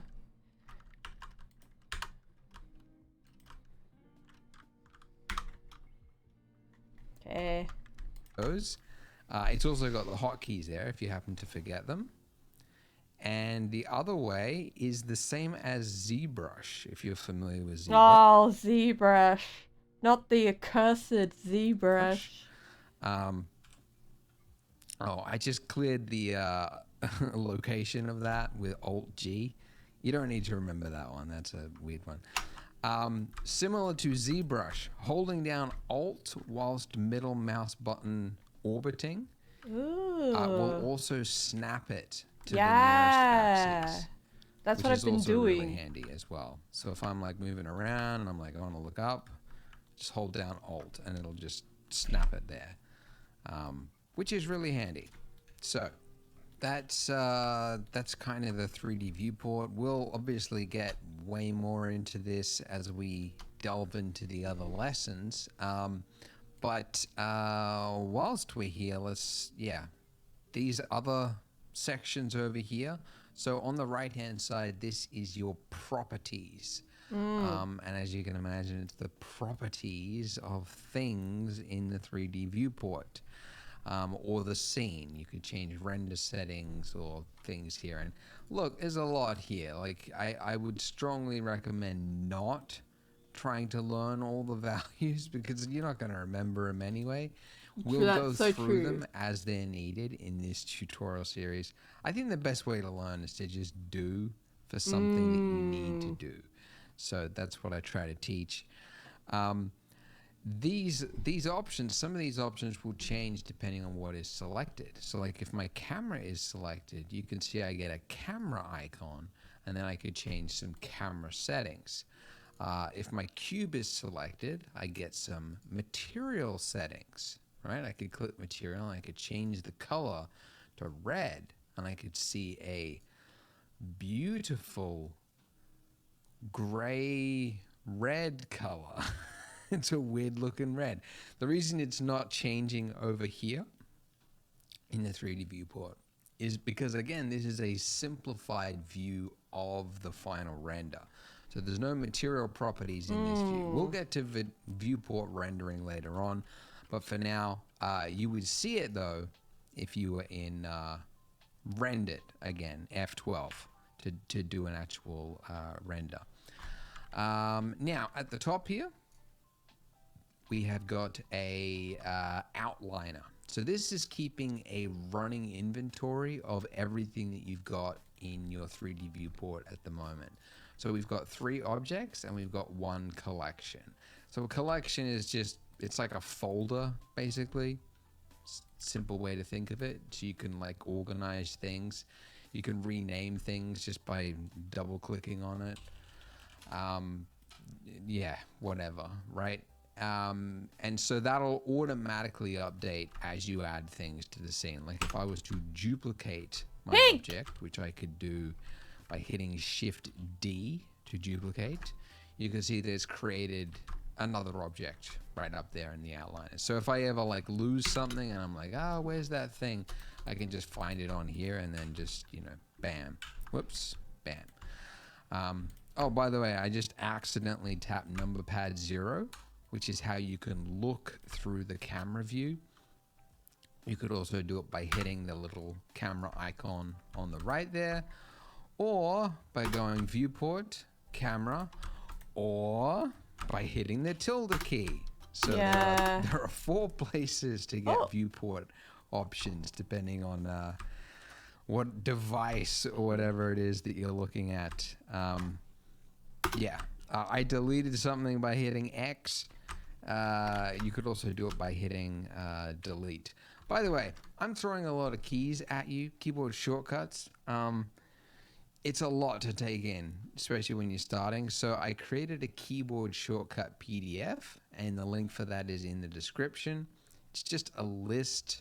It's like 3 or 4 pages of the most common hotkeys that you'll need to learn.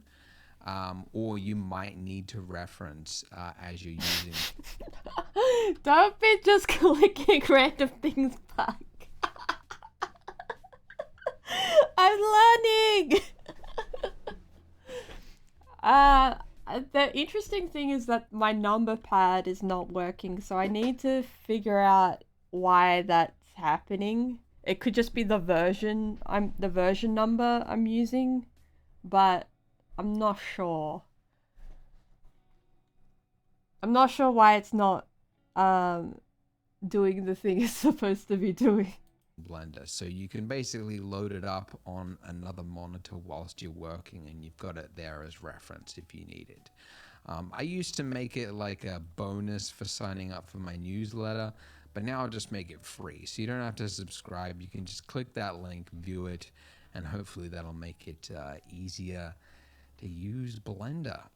You can still subscribe to my newsletter. It's a weekly newsletter on tutorials, artworks, and things that I find in the 3D industry. So if you want to keep up to date and learn new things, you can subscribe to that in the description as well. But that's it for this one, because we have covered quite a lot of ground, so we'll keep it simple. And yeah, open up a brand new scene in Blender, and then join me in part 2, which is where we'll actually start making that donut now that you've got the basics. So we'll be learning about adding objects and, you know, modeling and all that kind of stuff. So click here on the screen, and I hope to see you in the next part. See you there. Ooh, what did we think? What did we think of donut tutorial? Introduction to Blender. Introduction to baked goods. You think so? I'll have to look at the settings off stream, just because I know there's like file... Sometimes it'll include file paths, and I don't want to dox myself. You can do it. Thank you, Bucka. I gotta learn how to make the Bucka bucks. For the Buckas. Wow, learning makes me tired. That was a lot to take in. Does learning make anyone else tired? Learning makes me tired.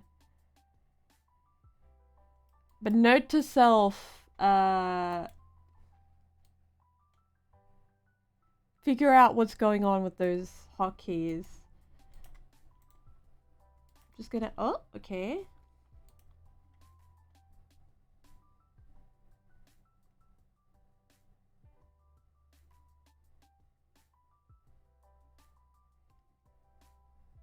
Look at that. Alright. Let's see if we can get the donut.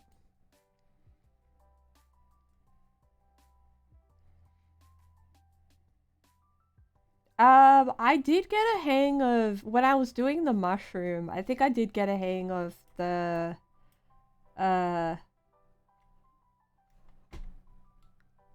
like the size, like you press S, but I do get the orbiting where it's like, wait, shift, and then to orbit is middle mouse, like you orbit around the object. Shift to do like a pan, shift middle mouse to do a pan, and then if I click G for grab, so we've grabbed that, and to snap is the XYZ, so I can just go G again, and then Y, and then X to snap on the axes. The orthographic view is a bit... I can't use the number pads, but if I press Alt middle mouse and rotate on the gimbal, it does snap to the... It does snap on these views. If I do the Alt middle mouse instead, so Alt... There you go. So I do get a bit of, like, that's what I've learnt so far. But I do think I need to get that orthographic view. See, right off bottom orthographic view. Front, so that's the front.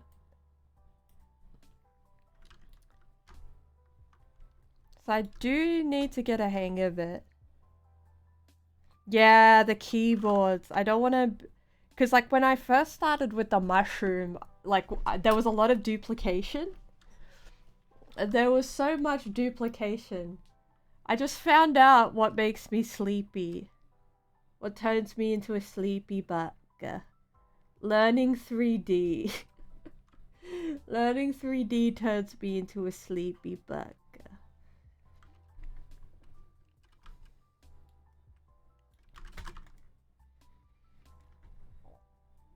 I do feel like that was a lot.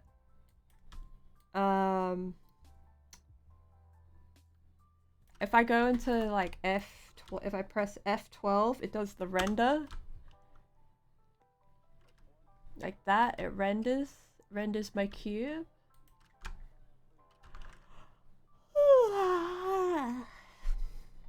Let's see how far, let's see if I can last. Alright, part 2 of This tutorial series was part 2.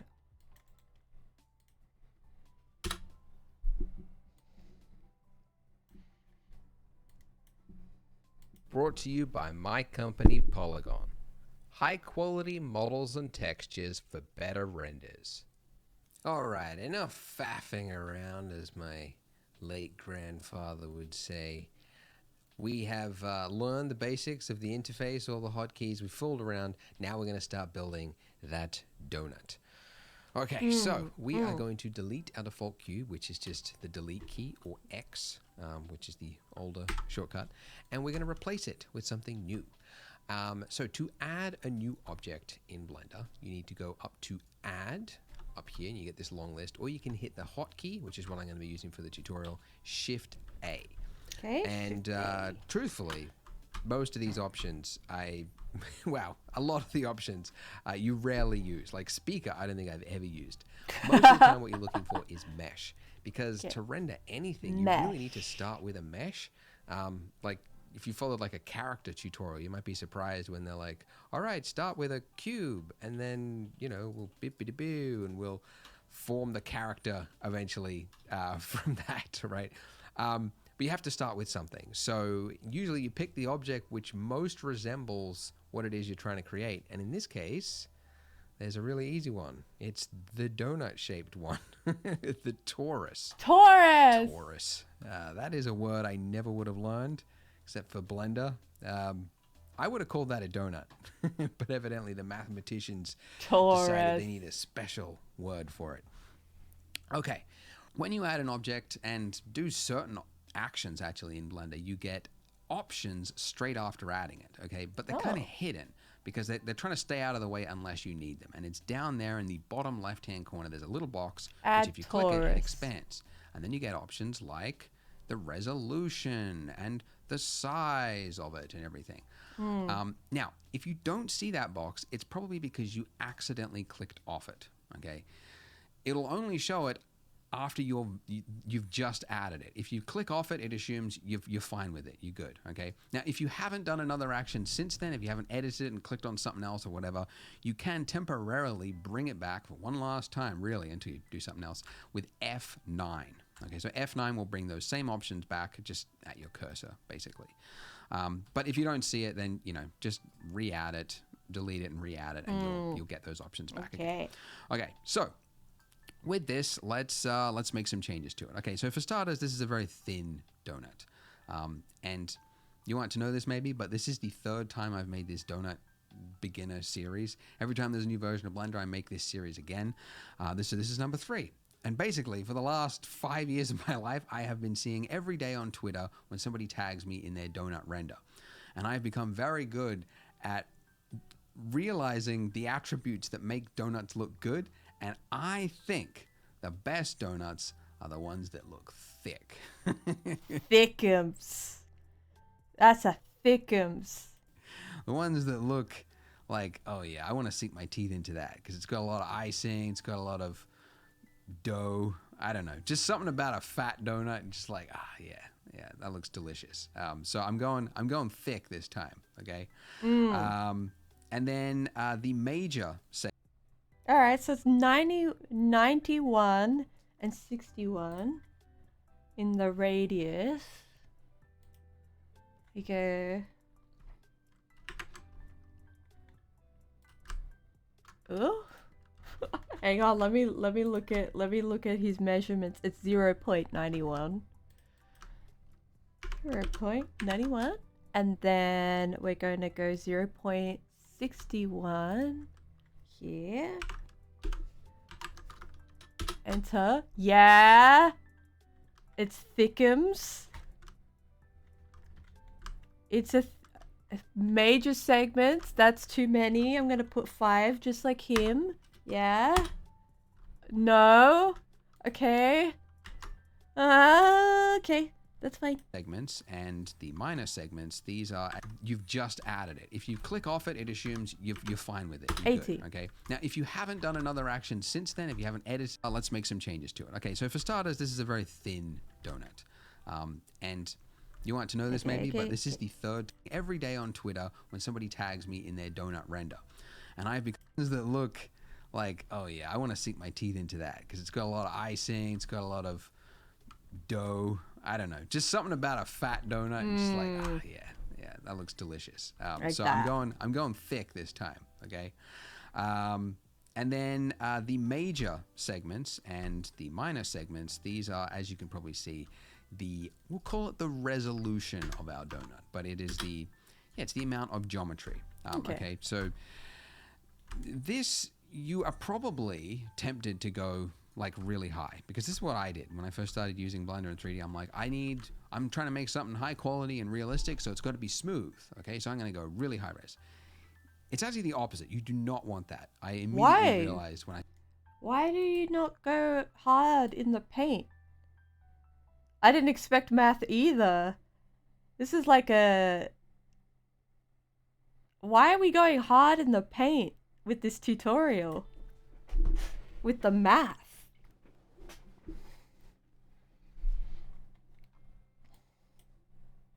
I started using this is a terrible idea. For one, you can't go back, okay?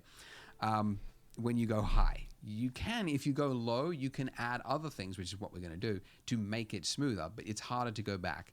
And also with this, it takes longer to render. It's harder to work with because it's a bigger file. Your viewport slows down, your computer's whirring away harder. And also it is harder to work with, okay? When we enter edit mode, and we're going to do this later and like do some edits and stuff here, I have to work with this many vertices, these little points. Hey. And that is just too much. So you actually want the exact opposite. So we want to keep it as minimum. Okay, so the minimum amount of detail depends on what it is you're trying to create. We could go like really low, but we're actually going to use part of this donut for the icing. So I'm trying to think, okay, what am I going to do with the icing? Am I going to make some like dribbly bits going down it? I don't know. Having done this a few times, I think I'm going to go with around like somewhere around 40 to 20. Oh shit. Alright, because I'm missing that menu. Can I press F9? Or is that gonna... Yeah! F9! It worked! So he said 40 to 40 segments to... Let's take a look. 40 to... 20, 16, 17? Something like that. Let's go 16. Alright. 40 to 16. So it's extra thick. Press F9 to get the menu back. Okay. 16 looks good. Okay. By the way, and you would never know this because how could you if you're a beginner? But like it's also a good idea to try to keep square faces, because as a general, if you're making something organic and it's going to be smooth, if it's got rectangular faces, it can like stretch the shading and things just start to look weird. So I'm trying to keep it generally to a square face. Doesn't have to be a hard rule, but something like that. All right, then I'm going to click off it and I'm done. And I can't get those options back temporarily with F9, but you get the idea. Okay, cool. So, great. Let's talk about, first of all, the size of this donut, okay? Because although it looks like, what is this? It's 5 meters big and 5 meters tall. So you have to scale it to its like correct human proportion sizes, Scale of our scene here, right? We're like looking into the distance there, like how big is this grid floor? It's we don't know. enormous. It could be It's a it could pool. be microscopic. It could be, 500 meters. It could be landscape size. We don't know. We actually do. Okay, so each one of these grid squares here, is it 1 meter or 2? I think Oh, it's 1 meter. fuck. Hang on. One, Yes, it two, is 1 three, meter. four, Okay, five, so six, seven. this, actually, the size of our donut is humongous. It is 3 meters by 3 meters. Okay, so if you, sorry, I didn't tell you the hotkey. N will bring up your properties. Very handy, convenient shortcut. You just bring it up when you want to learn. Click on your object and then go to item, and then you can see, details around your object. Okay, so it's 3 meters by 3 meters, which is like roughly like 2 people laying down lengthways. By the way, speaking of that, if you are American, for my American audience, you can change your units to be Wacky Imperial, and you can get 9.9 periwinkles or whatever it is. I don't know. You can do that. Well, I'm going to use 3 meters because the rest of the world is also watching. All right. So this obviously needs to be much smaller. So we're going to scale it. Scaling, the hotkey S. Okay. Scale it right down to the size of a donut, which I've learned is around about, like, the biggest size would be around about like 10 centimeters, right? Yeah, roughly. So yeah, 10 centimeters is what we're looking for. Something like that. We could have done it when we added the torus, but that was radius. And radius is like, you got to double it to make it. And I'm like, just scale it down after we make it, and it'd be much easier to figure out. Okay. Now, the other thing I want to do is apply the scale, because, and this is another thing you would never know if you're a beginner, but it's sort of a running joke in the 3D world. But like, anytime you run into a problem with your mesh, something's not working, apply the scale. Because if your scale is wrong, other things tend to perform wrong. What the like fuck happened modifiers and here? other things like that. Okay. So this scale here should pretty much always be 1 if you can, yeah. Try and make it always 1, roughly speaking. So to apply your scale, you go Control A and then hit scale. Okay, so Control A for apply and then scale. And now it is 1. Nothing has changed, but it just means things will work better in the future. And I'm just doing it because I know I'll forget it, and then they'll be like in the comments, and people go, why is mine messed up? And it was because of this part I didn't say hit. Anyway, all right. Banana donut. Okay, so how do we get rid of these jagged lines? Because that's probably your next question. How do we get rid of those jagged lines? There are two types of shading in Blender or in 3D, flat and smooth. So by default, it is flat. To change it to smooth, we just right click and then hit shade smooth, okay?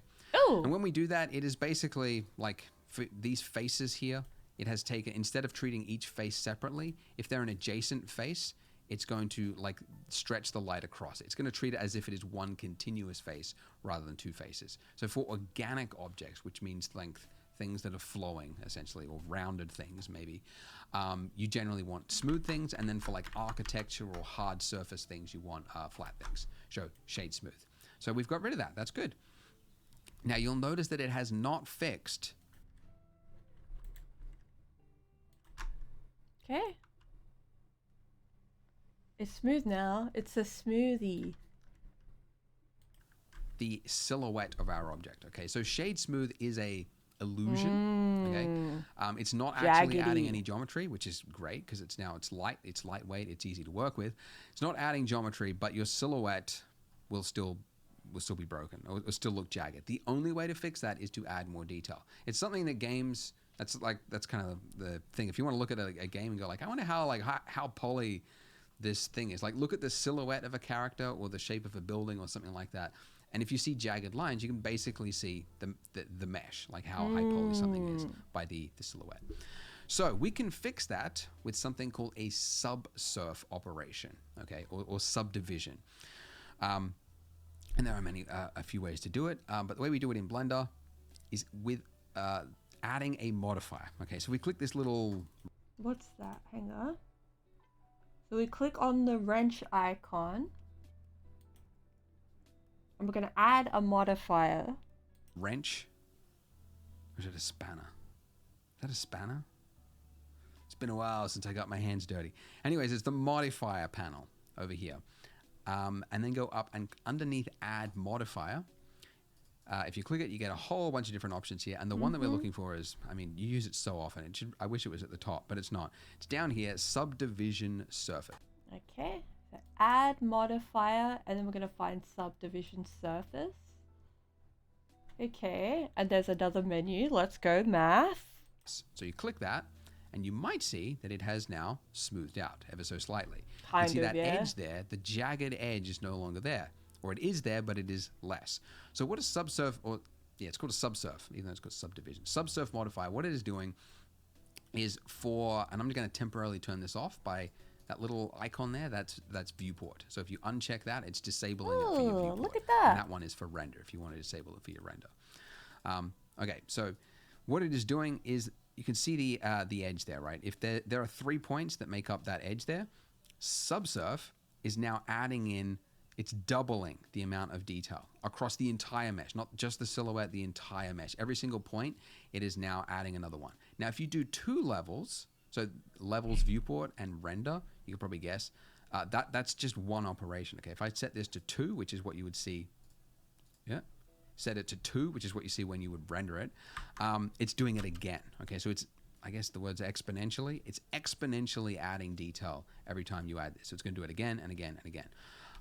So obviously you don't want to go too high, because otherwise your render times would be crazy. And yeah, you just want to keep it as low as possible. So often I keep it 1 or 0 whilst I'm working in the viewport. And then for the render, I keep it at like 1 or 2 or something. Anyways, all right. Okay, so we're spending a little long on this, but I need to just give you some background on how to make things look smooth without really going high res. Okay.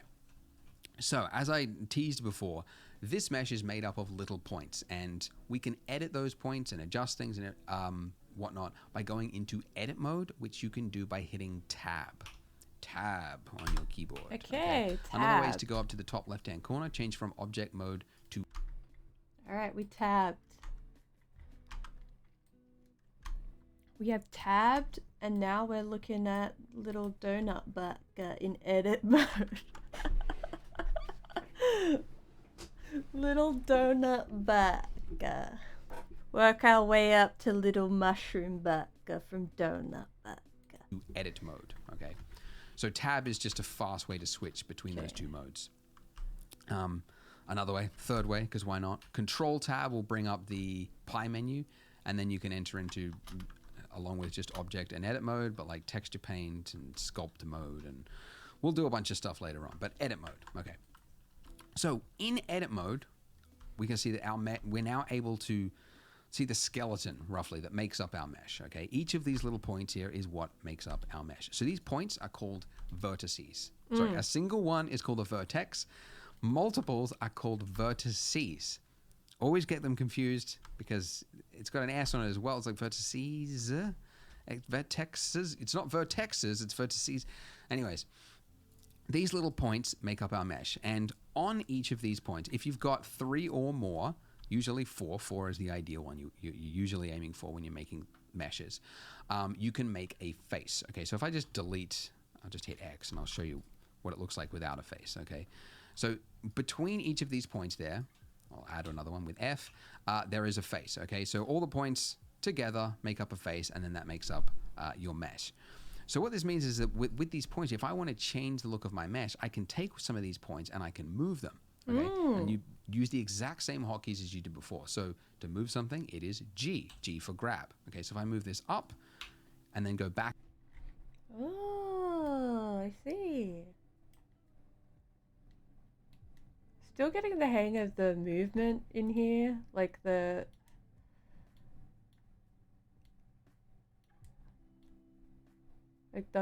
move, like, because I want to get close to the object, but there we go. So if I just click that and click G, I'm moving the vertex like that.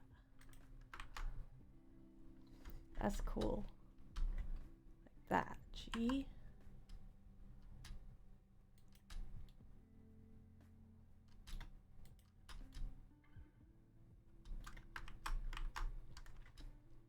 Back out of object edit mode to object mode, you can see as I move around, it's now got a little lump on it.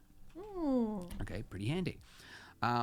So I could do that, right? I could tweak the shape of my mesh. Okay, so let's say like I wanted to, you know, like make my donut look kind of like lopsided, or like add some detail, because this is necessary, by the way. Your brain, when it thinks about objects, because you've seen them so many times, it simplifies it in your head. You think of a donut as being round, but it's bumpy, it's lumpy. It was thrown in the fire. The guy who like made the dough, it was all lopsided. But in your head, you just think of it as a round circle. The digital world will always give you the perfect thing. So you need to go in and add those imperfections. There's an old quote, don't know who said it. Imperfection is the digital perfection. Yeah, I don't know. It's very, very true. So think of that. So anyways, we need to add some lumps to it and make our donut lopsided. So if we held down shift, we could select multiple points. All right, I need to get to the donut. I'm like trapped in this space. Like I just wanna have the same viewpoint of view as he does, but like I think that is that too close? I just wanna yeah,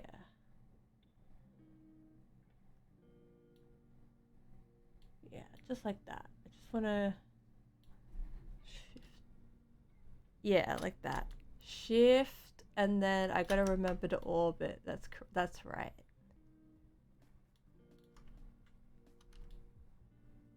That's right. Yeah. Gotta remember to orbit. There we go. I just need the right angle. Yeah. Like that.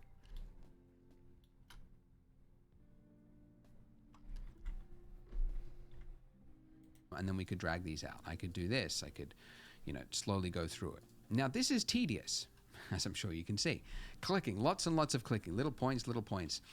And that's really because that's not the way I would do this. What I would do is use a feature that you use all the time, and that is proportional editing. Proportional editing, okay. If you click this little button at the top here, or the hotkey for that is O. Okay, so if I press O for the proportional editing, so press O. Yeah! Okay, so these keys are working, like, the normal hotkeys are working, but the number pad keys are not Turn working. that on and off. What this will do is that now when I rotate scale or hit G to grab and move it, now it's actually grabbing vertices around it and it is moving it together as a whole. Now by default, your proportional size is really high, okay? So if I scroll up, I can gradually bring the fall off down to what actually makes sense for my donut, okay?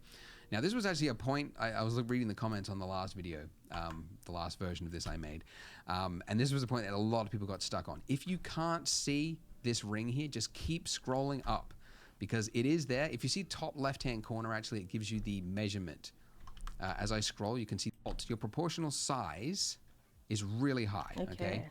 So if I scroll up, I need to go I can back. gradually go through it. Now this is tedious, as I'm sure you can see. Clicking, lots and lots of clicking, little points. And that's really because that's not the way I would do this. What I would do is use a feature that you use all the time, and that is proportional editing. So if you click this little button at the top here, or the hotkey for that is O, turn that on and off. What this will do is that now when I rotate scale or hit G to grab and move it, now it's actually grabbing vertices around it and it is moving it together as a whole. Now by default, your proportional size is really high, okay? So if I scroll up,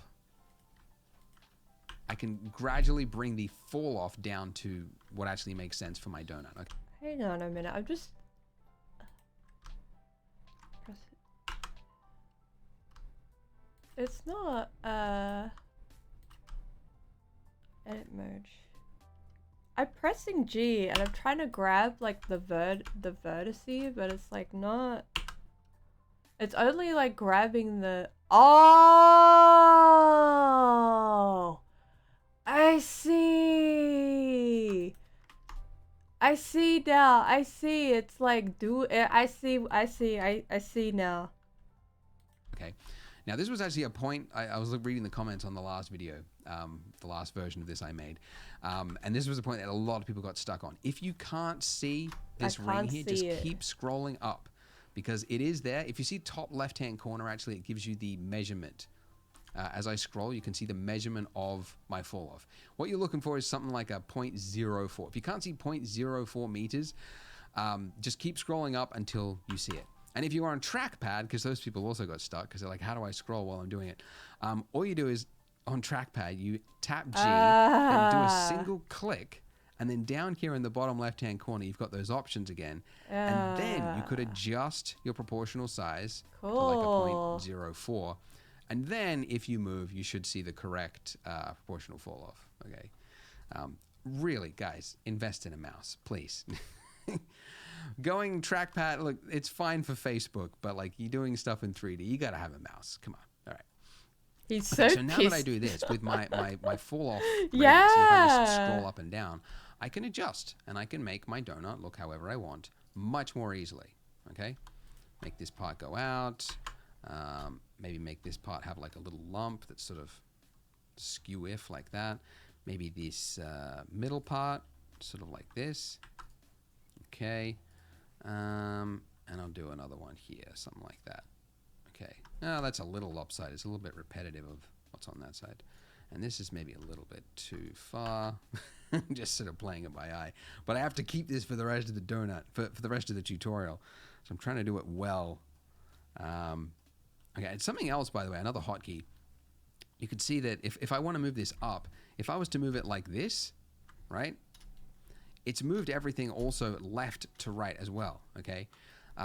Because of my camera angle, okay? If I'm looking at something like this and I'm moving it, it is moving it across the donut. So it's scrunching everything going this way. That's not what I want. I want it to go directly up. So it means I have to get my camera angle like right down here to do that up. Alternatively, a better way, not to throw too many hotkeys at you, get my keyboard shortcuts if you haven't already, link in the description. But another hotkey is Alt-S, which instead of moving it just arbitrarily, this will now move it according to which direction those faces are pointing. And this is actually perfect for this exact case because we've got, points, rounded around it. And it's just, it's tedious to have to get my camera angle exactly right when really I just want to be able to select certain parts and then pull them in and out. So Alt-S allows me to do that. The shrink and fatten tool is what it is called. But other softwares, I think they call it move along normals or something like that. Something like that. All right. Look, and it's then maybe donutting. The base as well. I think we should make it a little bit lopsided on the base. Move that down. Something like that. Now there is a sculpt tool, which we'll talk about when we get to the icing. That could also do this, but that is not the point of this tutorial. So I'm just doing proportional editing because, to be honest, like this proportional editing is perfect for this kind of thing. Yeah. Just make it a bit. Cool. So it's just entering into edit mode to do your changes, going into object mode to see how it looks, and then swapping back out with tab again. And that's really all it is. I think this is too thick on this side now. Too lopsided. I went too far with the imperfections. My But donut's that also a bit comes crazy. into like the style of it, of what you're doing. Yeah, something like that. Oh, by the way, another side point I just mentioned. When we're talking about object and edit mode. Okay. Yeah. A big problem a lot of beginners have that I find is that later on you'll be like, I'll say, all right, so select your lamp and your camera or something like that, and they'll be like, oh, I can't click on it. What's happened?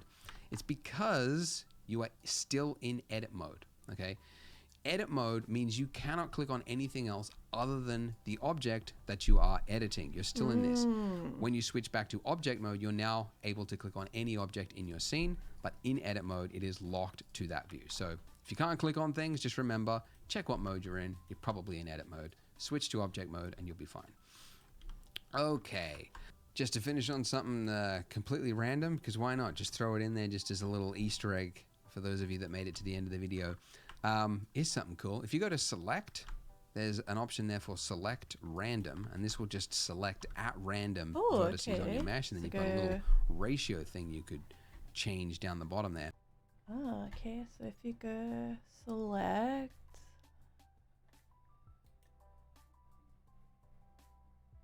I'll have to go back to that. Hang on. My brain did extend. My brain did extend out a bit. I'm probably going to have to do this tutorial several times to remember. What? To remember? I'm probably going to have to make several donuts just to remember how this works. I'll make a donut. I'll have to make a donut for Buckabucks Cafe. So I'll just have, so where was that select menu? Try and find that select menu. Just select at random vertices on your mesh, and then you've got a little ratio thing you could completely random, because why not just throw it in there just as a little Easter egg for those of you that made it to the end of the video.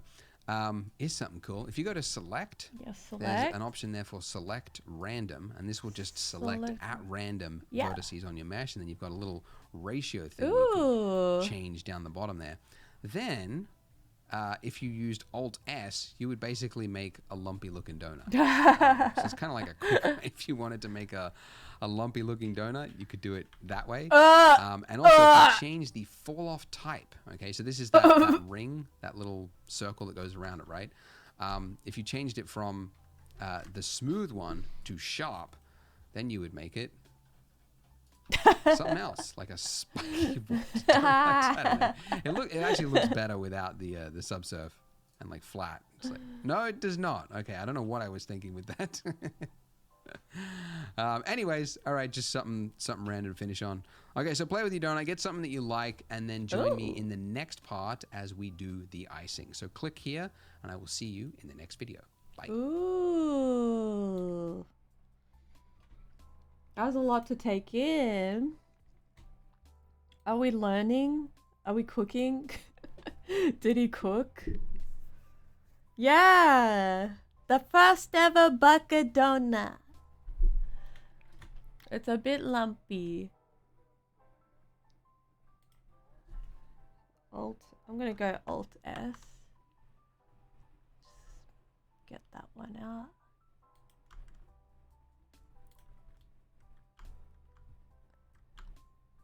It's kind of, this donut's like kind of funny. Oh! I said Alt-S. Oh. I should push that down a bit. There we go. She's not perfect, but she's better than how I started. Look at that. Look at that. Alt-S.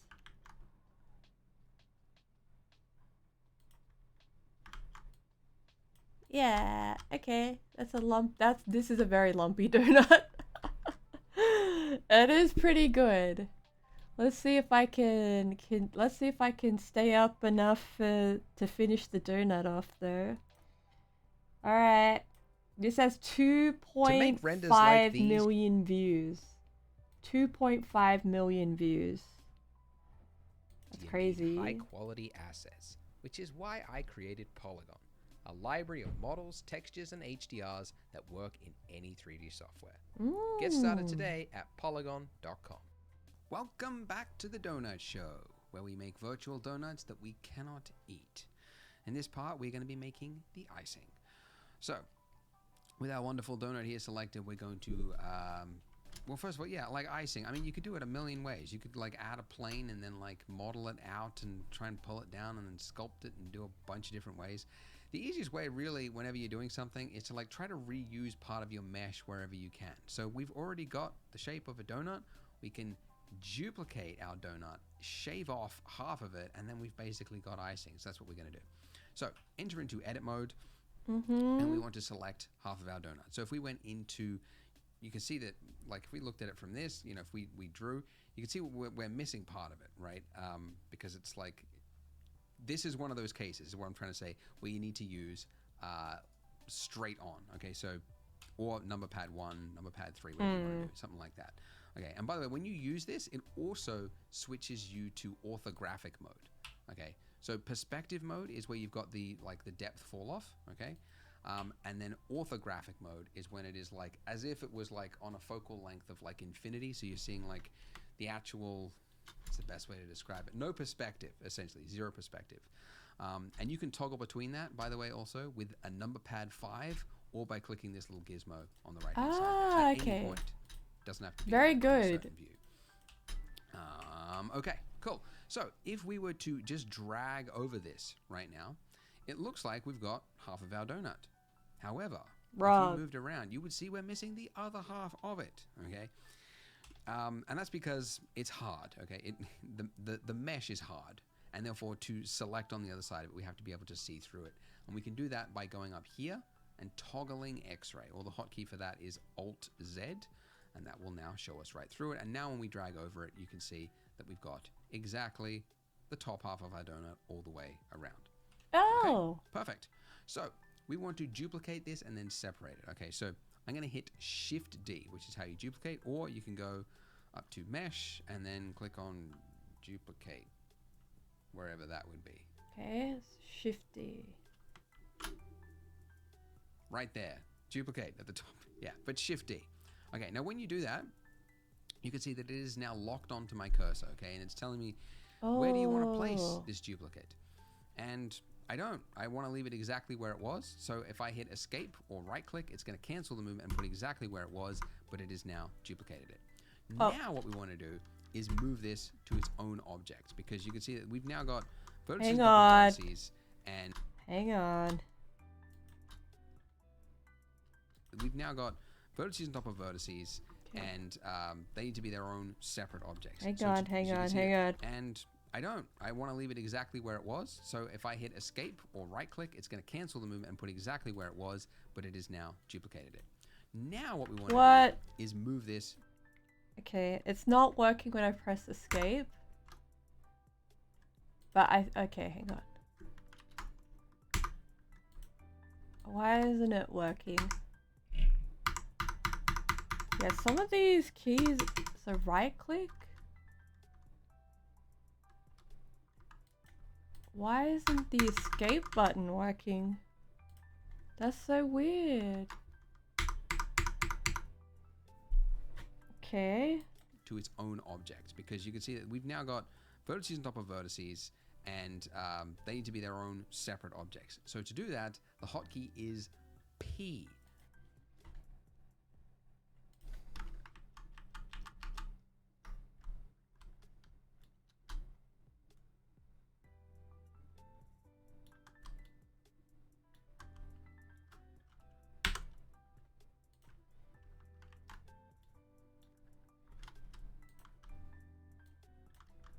I fucked this up. Hang on. Hang on. Let's go back. Hang on. So, Up to Mesh, and then click on Duplicate, wherever that would be.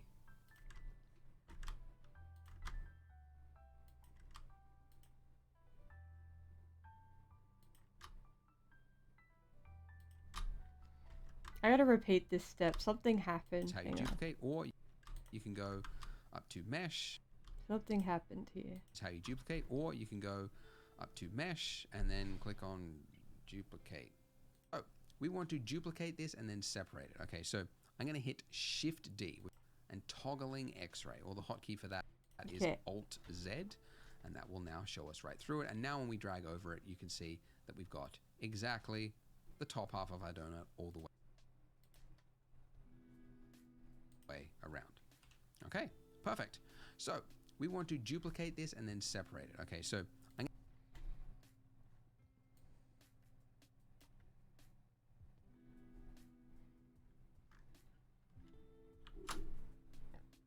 Shit.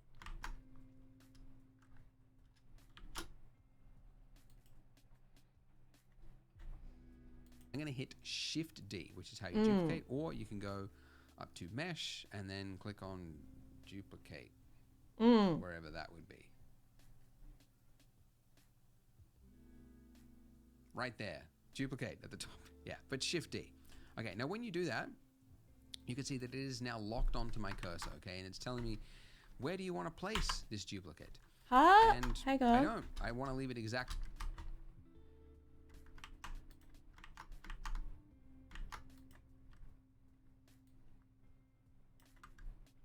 So I'm gonna press Shift D.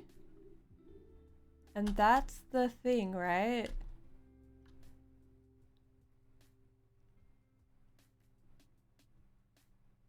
So I did that.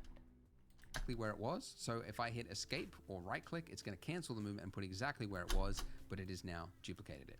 Now what we want to do is move this to its own object. Yeah, it's not working. The vertices and the right click and the right click and the escape. So if I do that again, right? So if I select that.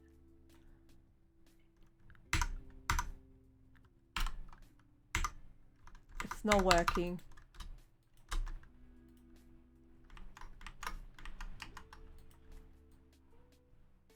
It's very odd. Okay. That's very odd. I think maybe...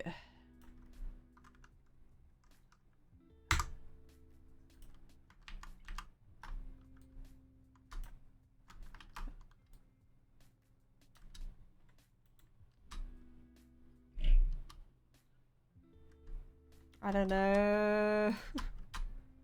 Shift D, then right click. Okay, so Shift D and then right click. Hang on. I'm gonna reselect it. Shift D and then right click. Ah.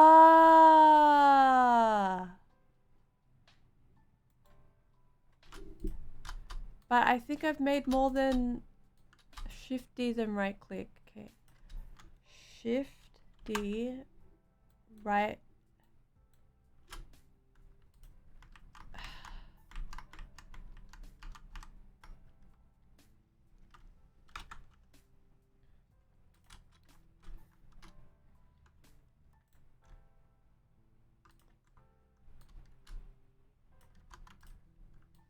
This bit always gets me, so I'm gonna take that.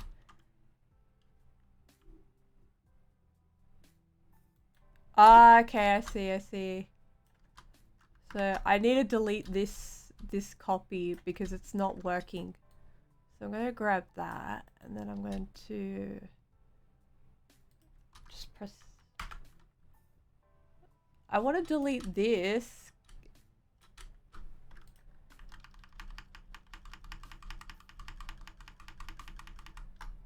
Okay.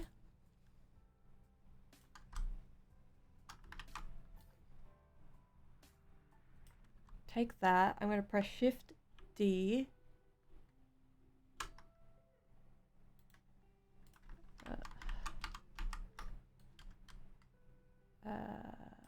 Shift D. And then right click. Okay, we did it.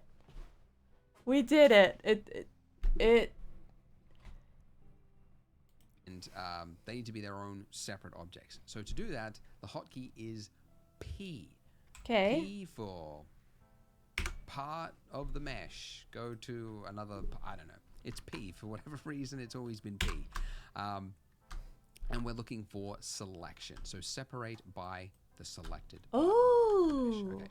And now in object mode, if we switch out of X-ray mode, you can see that we now have two objects, and actually we can see them up here in the outliner as well. Okay. And now just very quickly, because I know that some of you will have just messed up accidentally and you are now screaming at the screen, oh no, how am I going to fix this? When you did this step, you duplicated it, you right click to cancel it, and then you accidentally did a single click. If you clicked something else, you've now got mesh on top of a mesh, and you don't know which vertex is which, like which is the one that was the one that you just made, right? Or which one is the actual donut. So if you ever run into this problem, what you can do is to select only things that are connected, because these are no longer connected, right? There's bits that are not connected. It's Control L, or just mouse over and then just hit a single L. L for loose parts. Is it? I don't know what it is. Link. Oh, it's linked. Okay, select linked. There you go. That didn't happen. And when you do that, you can actually, find the right part of your mesh. Okay, so now I've actually just got just my donut and then just my icing. Fantastic. Okay, so up here in the outliner, you can see two objects, and it's probably a good time to name it. Okay, so you can name it by just double clicking in the outliner, and we can call it icing.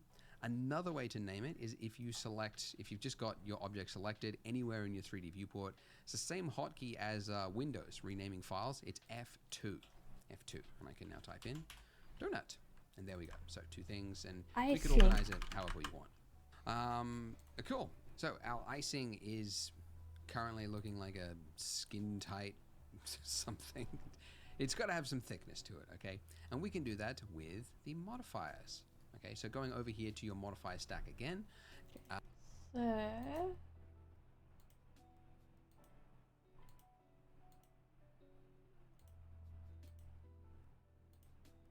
Ooh, look at that. Ew, look at that. Don't get distracted. Okay, so I'm in that view, but if I want to select.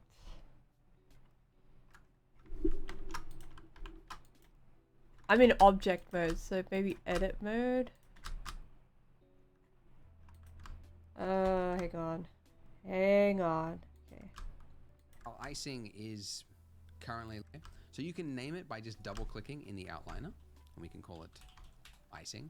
Another way to name it is if you've just got your object selected anywhere in your 3D viewport. It's the same hotkey as Windows renaming file.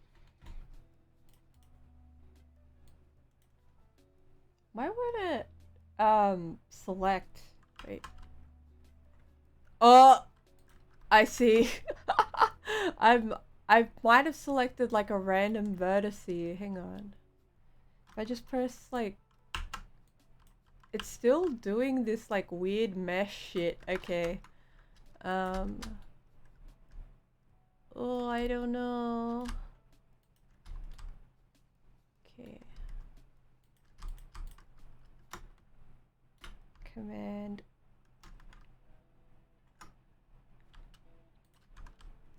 What? I just.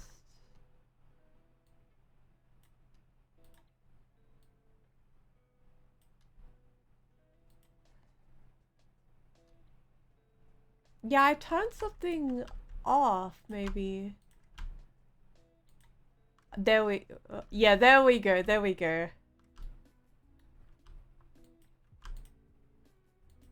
I think it was just in the menu. Like that. But my icing is now missing. I don't know where I put my, oh, okay. There's my icing. I found my icing. I found my icing. Okay. For just one donut, this is so big brained. This is so exponentially big brained. Like how do you do this? How do you do this? This is so big brain.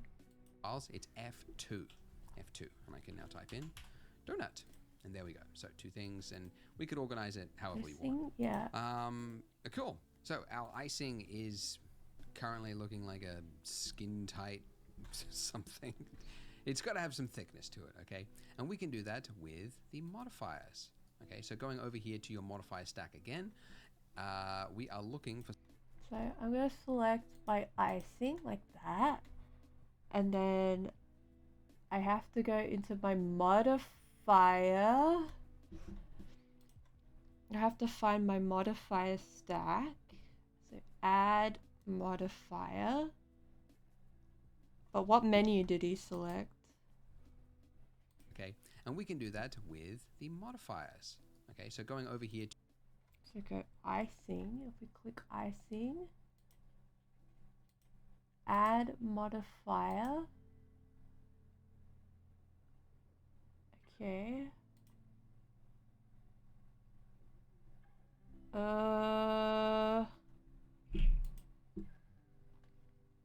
Hang on. Skin tight something. It's got to have some thickness to it, okay? And we can do that with the modifiers. Okay, so going over here to your modifier stack again, we are looking for something called. Where's the modifier? Okay, so currently looking like a skin tight. Okay, so I'm in icing. His menu has, if I clicked on it, right, his menu has the thing on it. So it's the wrench, yeah, and then the add modifier.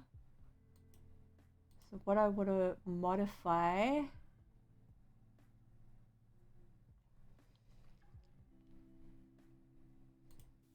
something. It's got to have some thickness to it, okay? Hmm. And we can do that with the modifiers. Okay. Okay, so going over here to your modifier stack again, we are looking for something called the solidify modifier right here. There really needs to be a search function. Solidify. How do people remember this shit? There's mirror.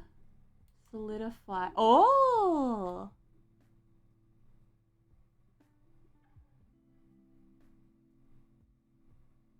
Okay.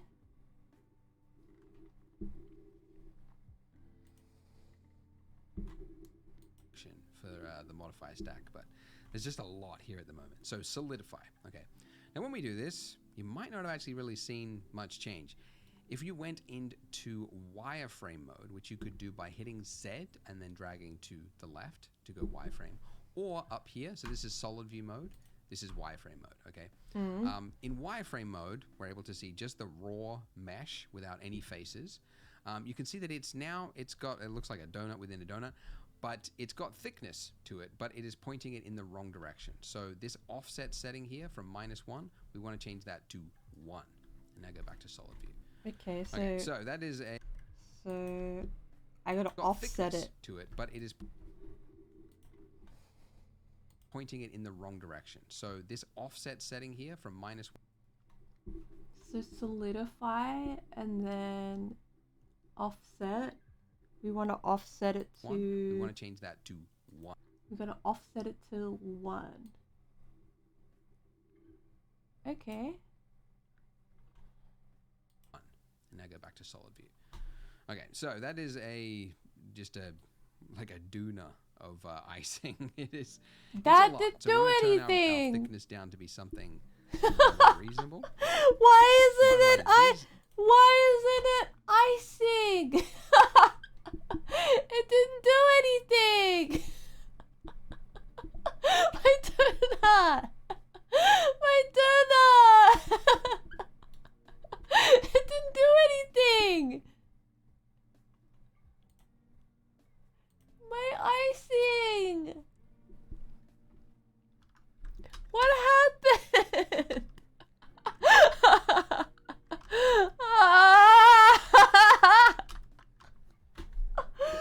Oh. You're in edit mode. Okay, go into object mode. Okay, that's better. Thank goodness.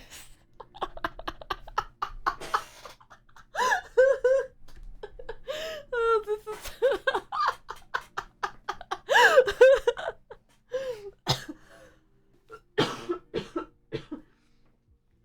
It did something. Okay, no need to panic. It's alright.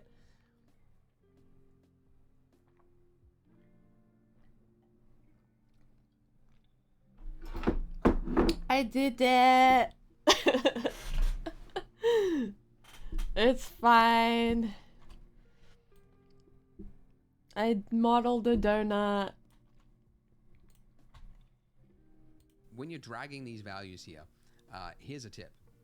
You can see that it's like really hard to control because subtle movements is what I need, but it's moving it by a lot. If you hold down Shift, that is not incremental. What is it? Smooth movements? Subtle movements. Yeah. Anyways, holding down Shift when you need to use small numbers. And Control, by the way, will snap it to increments. So I use that actually quite a lot. So yeah, Shift for smooth movements and Control for incremental, or both. Smooth, like subtle and incremental. Anyways, all right, I'm giving you all the hotkeys and everything at once. I hope it is not too much for you. All right, I'm gonna go for like something like a 0.0015 of icing because I want it to look somewhat thick, but like not too thick. Okay. Now something to keep in mind is that this edge here, it looks kind of weird for a lot of reasons. If we went into flat shading mode, you can see that it's created like a hat, a hat on our donut, okay? And the reason for that is the order of our modifiers here. So a modifier is, What is the best way to think of it? Well, it's working from top to bottom. That's how we'll describe it. Okay, modifiers are fantastic because at any point we can change these settings. It is a non-destructive way of working. This subdivision setting that I had before, I think it's too high, so I can come in here and I duplicated it. I want to get rid of this. Yeah.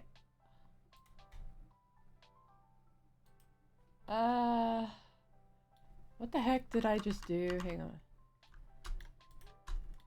Why isn't it mine? I forgot. I'm forgetting how to speak English. I'm like, what's it? Why is mine not thick?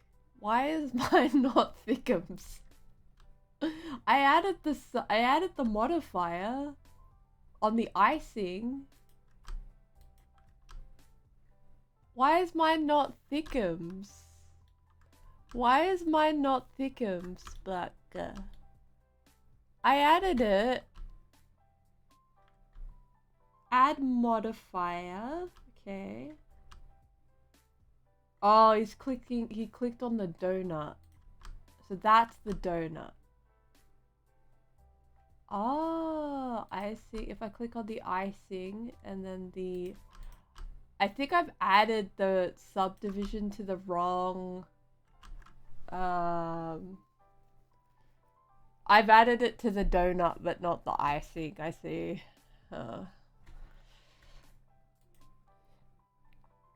Okay, I think I know what's happened here. I think I've added it to the editing, to the donut and not the icing. The icing is still like...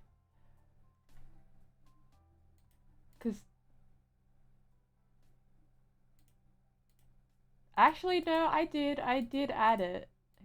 Icing.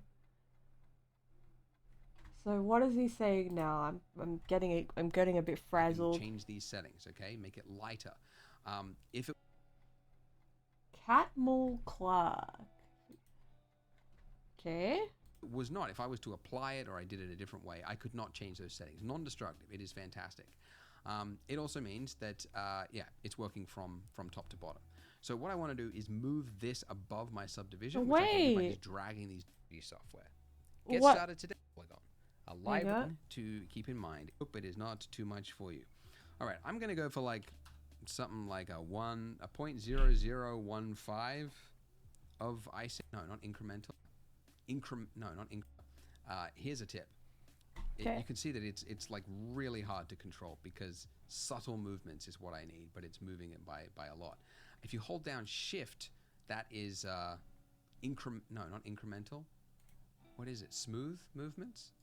Subtle movements. Yeah. Anyways, holding down shift when you need to use small numbers. I think I'm missing my solidify. So if I add the modifier, add solidify, there it is.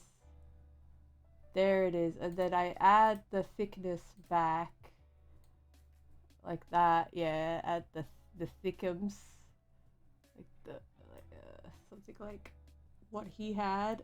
So I've got to go back into the menu. So let's click that. What is it? Smooth movements? Subtle movements. Yeah. Anyways, holding down shift when you need to use small numbers. And control, by the way, will snap it to increments. So I use that actually quite a lot. So yeah, shift for smooth movements and control for incremental, or both. Smooth, like subtle and incremental. Anyways, all right, I'm giving you all the hotkeys and everything at once. I hope it is not too much for you. All right, I'm gonna go for like something like a 0.0015 of icing. That's I want it to look somewhat thick, but like not. I got a lot of icing on my donut.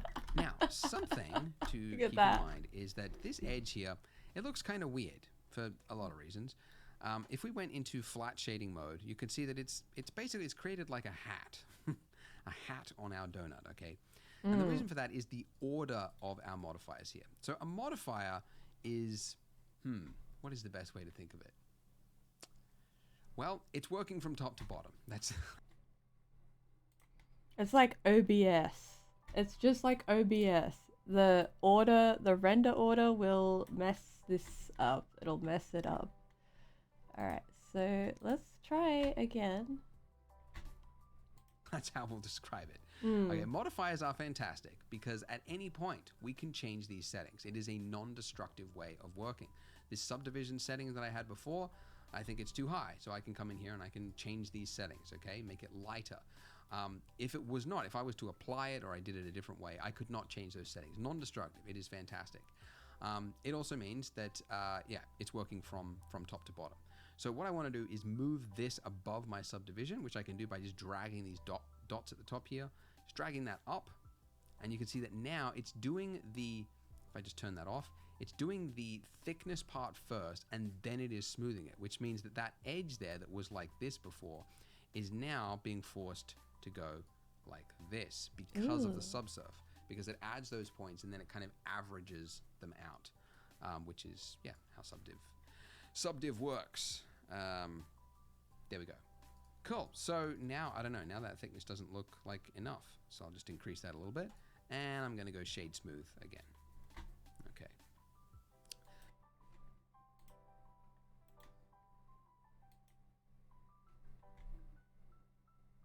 Okay.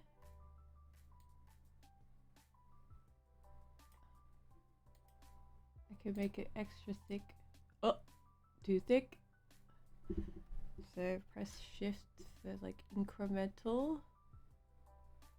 That should be enough. And then remember to, yeah, it's looking more like a donut. It's looking more like a donut, but okay. Lovely. Well, we made good time. Yeah, let's just jump to the next video. We're actually going to start modeling in the dripping parts of our icing in the next part and doing a little bit of sculpting as well. So click here to join me in the next part. I'll see you there. What do we think of that? I think that was alright. I think that was alright. I think that's a lot to take in. Like with the workflow, it's a lot to take in.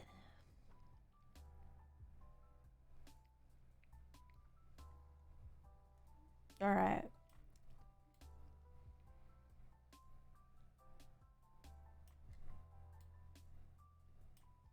I'm gonna try modeling. I'm scared of the modeling part though. Join over 1 million 3D artists who use Polygon's models and textures to help them make better renders faster. Join for free at polygon.com. Congrats on not giving up yet. It's always fun. Whenever you release a multi-part tutorial series, it's just fun seeing like the viewership drop after every part. As people quit. So if you did make it, hey, you're staying on track. You haven't given up yet. I'm making content. I do hope. Yeah. In this part, we are going to be making our icing look more like icing, more dribbled down rather than like a yarmulke or a like half of a bagel or something. Like if I just cut this in half, I feel like that would look pretty close to a bagel. Yeah, it does. We want to make it look more like icing and also make our donut underneath also have a little bit more shape. So the icing. Okay, now we want to be able to see our mesh and like manipulate things and everything here, but we can't because it's mostly hidden by our solidify modifier. So in your modify stack over here, if we just uncheck this button here, then it will no longer display in edit mode, so I can work with the mesh here, but then I go back to object mode, then you can see the solidify modifier again. So that's what we want. Okay, so if I was to move this down by hitting G, oh, I can turn on my screen keys tool because it's turned off. There we go. If I move this down with G and then went back to object mode, you can see that we've got something that looks like a little droop, a little dribbly bit. So you can guess we are going to be doing quite a bit of that. I'm going to turn on proportional editing, as you could probably guess, so that now when I move down, I can scroll up, or no, scroll down and increase the fall off, and now I can create a big dribbly bit. But you'll notice that straight away, there's a couple of problems. Okay, so for one, this bit is sticking straight out, and then also this bit of our icing is clipping through the donut. It's which clipping. would require a whole bunch of fixing and like manually going in there. It's not good.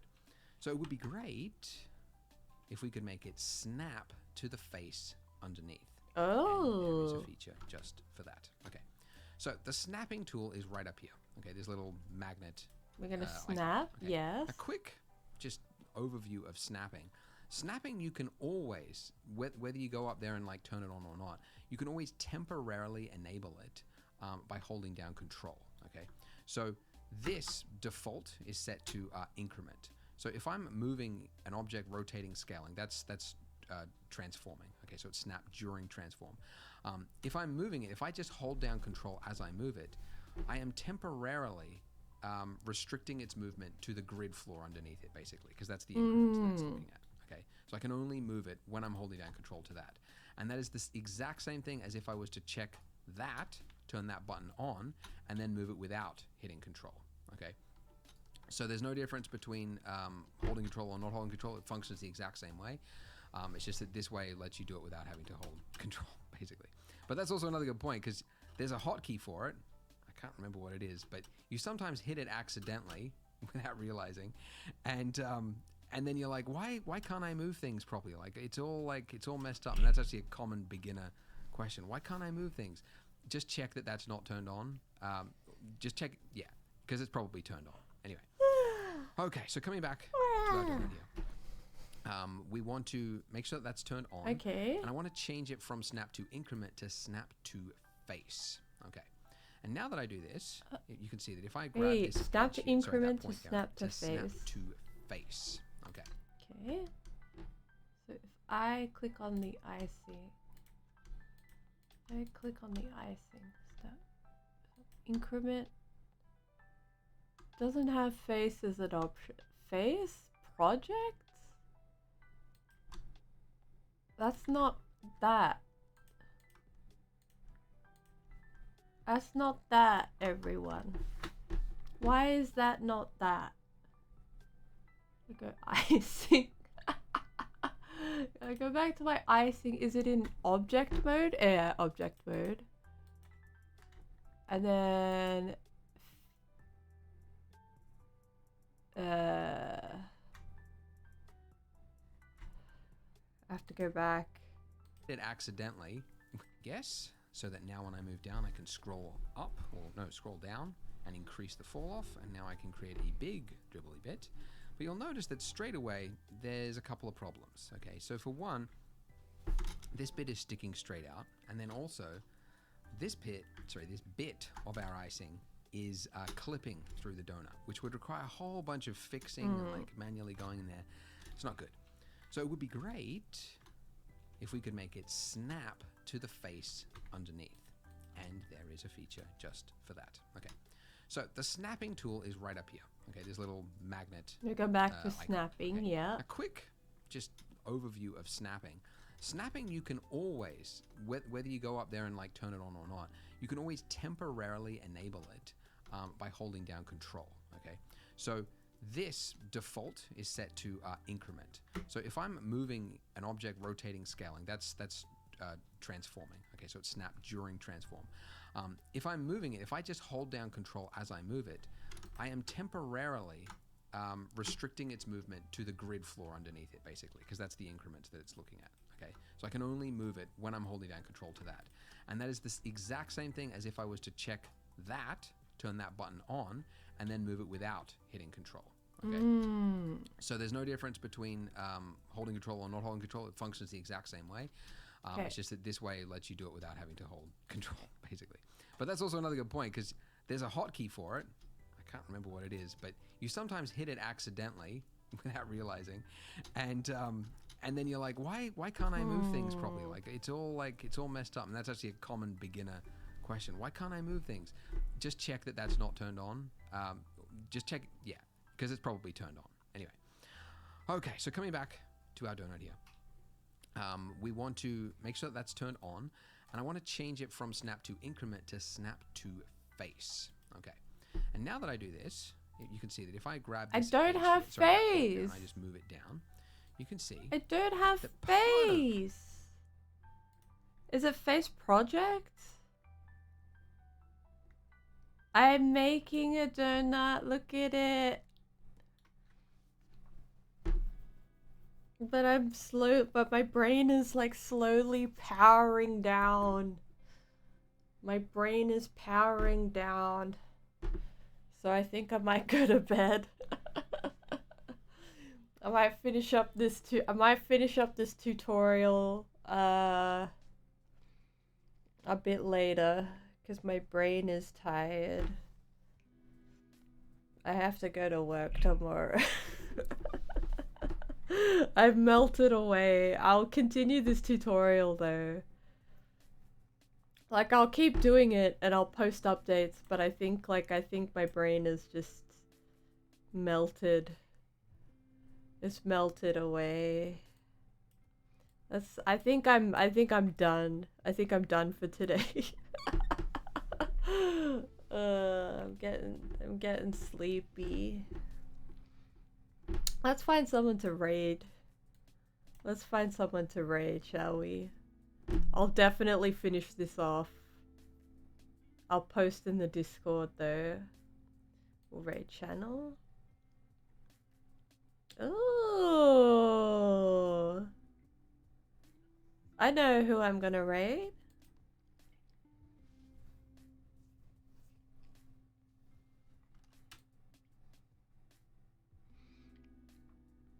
I think after this donut, I'm gonna make the mushroom, because this was like a beginner, like a true beginner tutorial.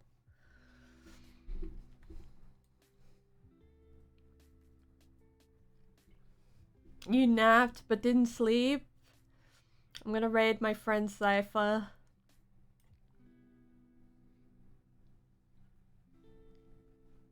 Let's support. Let's do a Baka raid.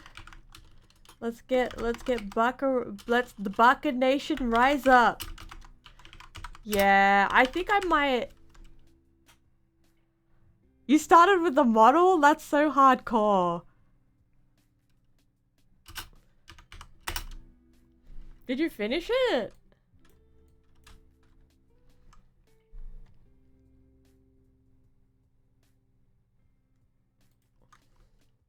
Alright, let's get ready to raid.